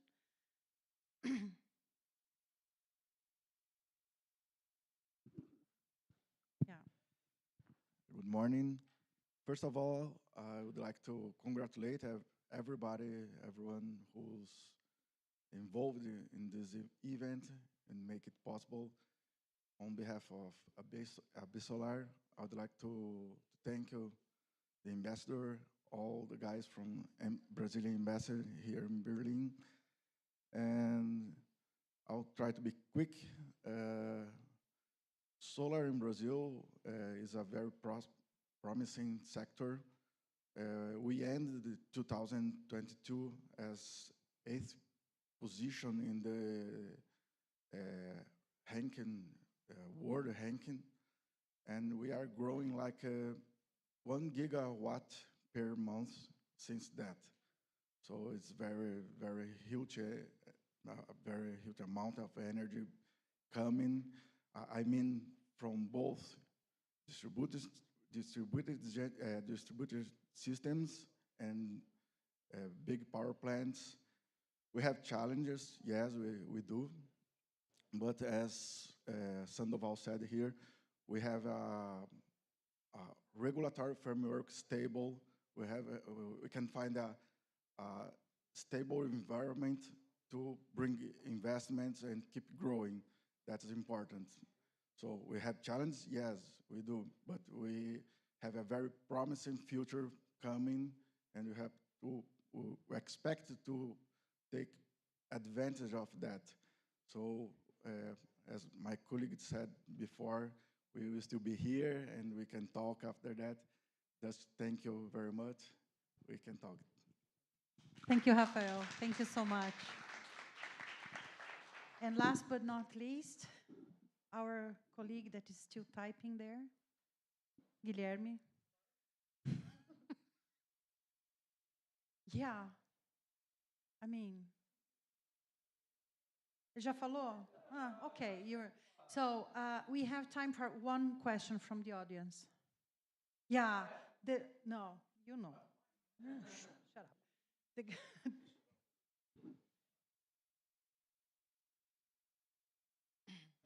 First of all, thank you very much for inviting me and the colleagues to this very interesting event. My name is Ronald Uppmann from the German Solar Association, so the partner of Raphael from AB Solar. For your background knowledge, we are already partnering for many years with a memorandum of understanding, and now we have a project with our umbrella association, and thanks to the support of GIZ as well, I would like to mention that here.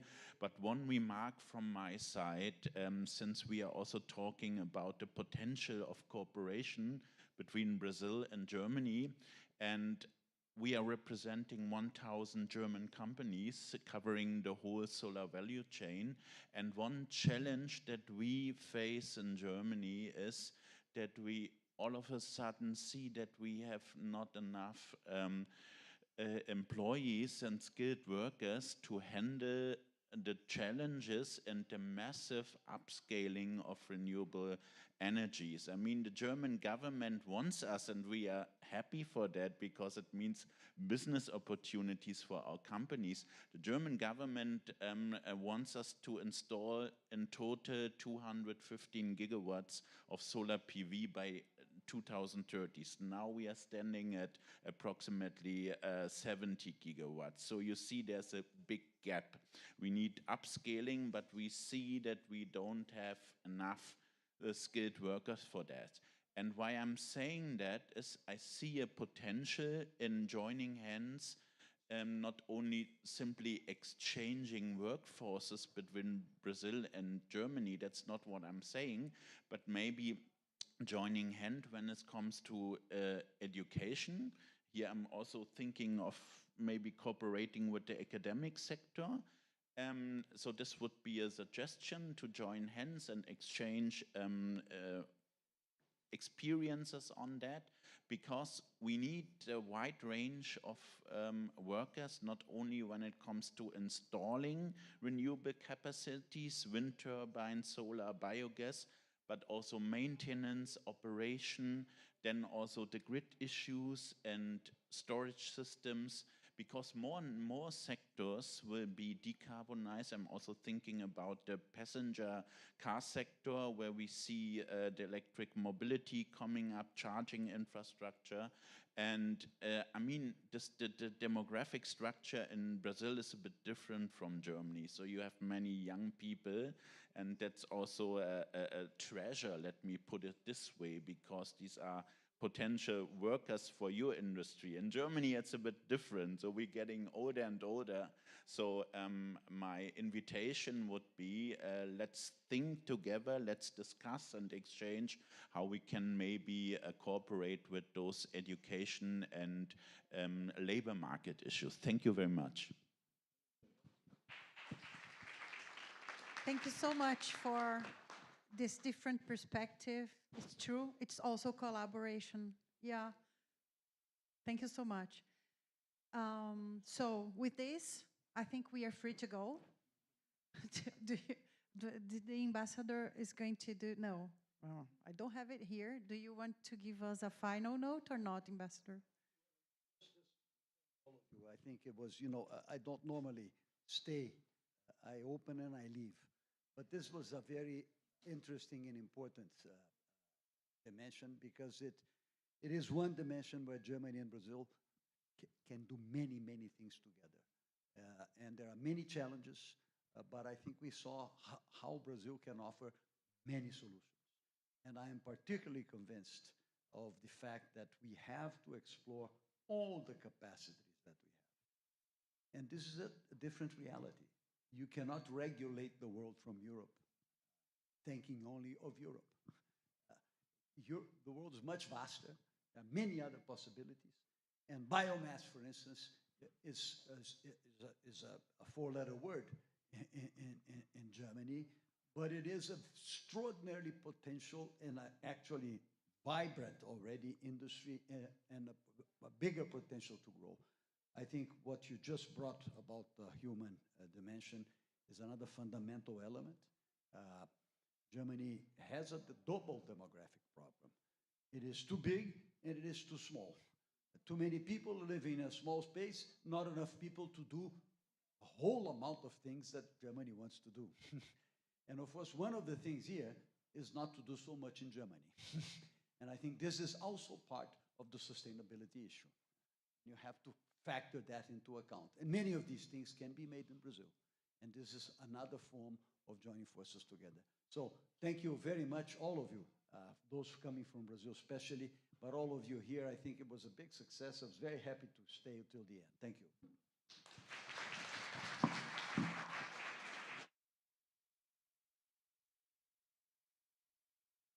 Thank you all. You may be hungry. We have something to offer you outside in time to chat a little more. Thank you.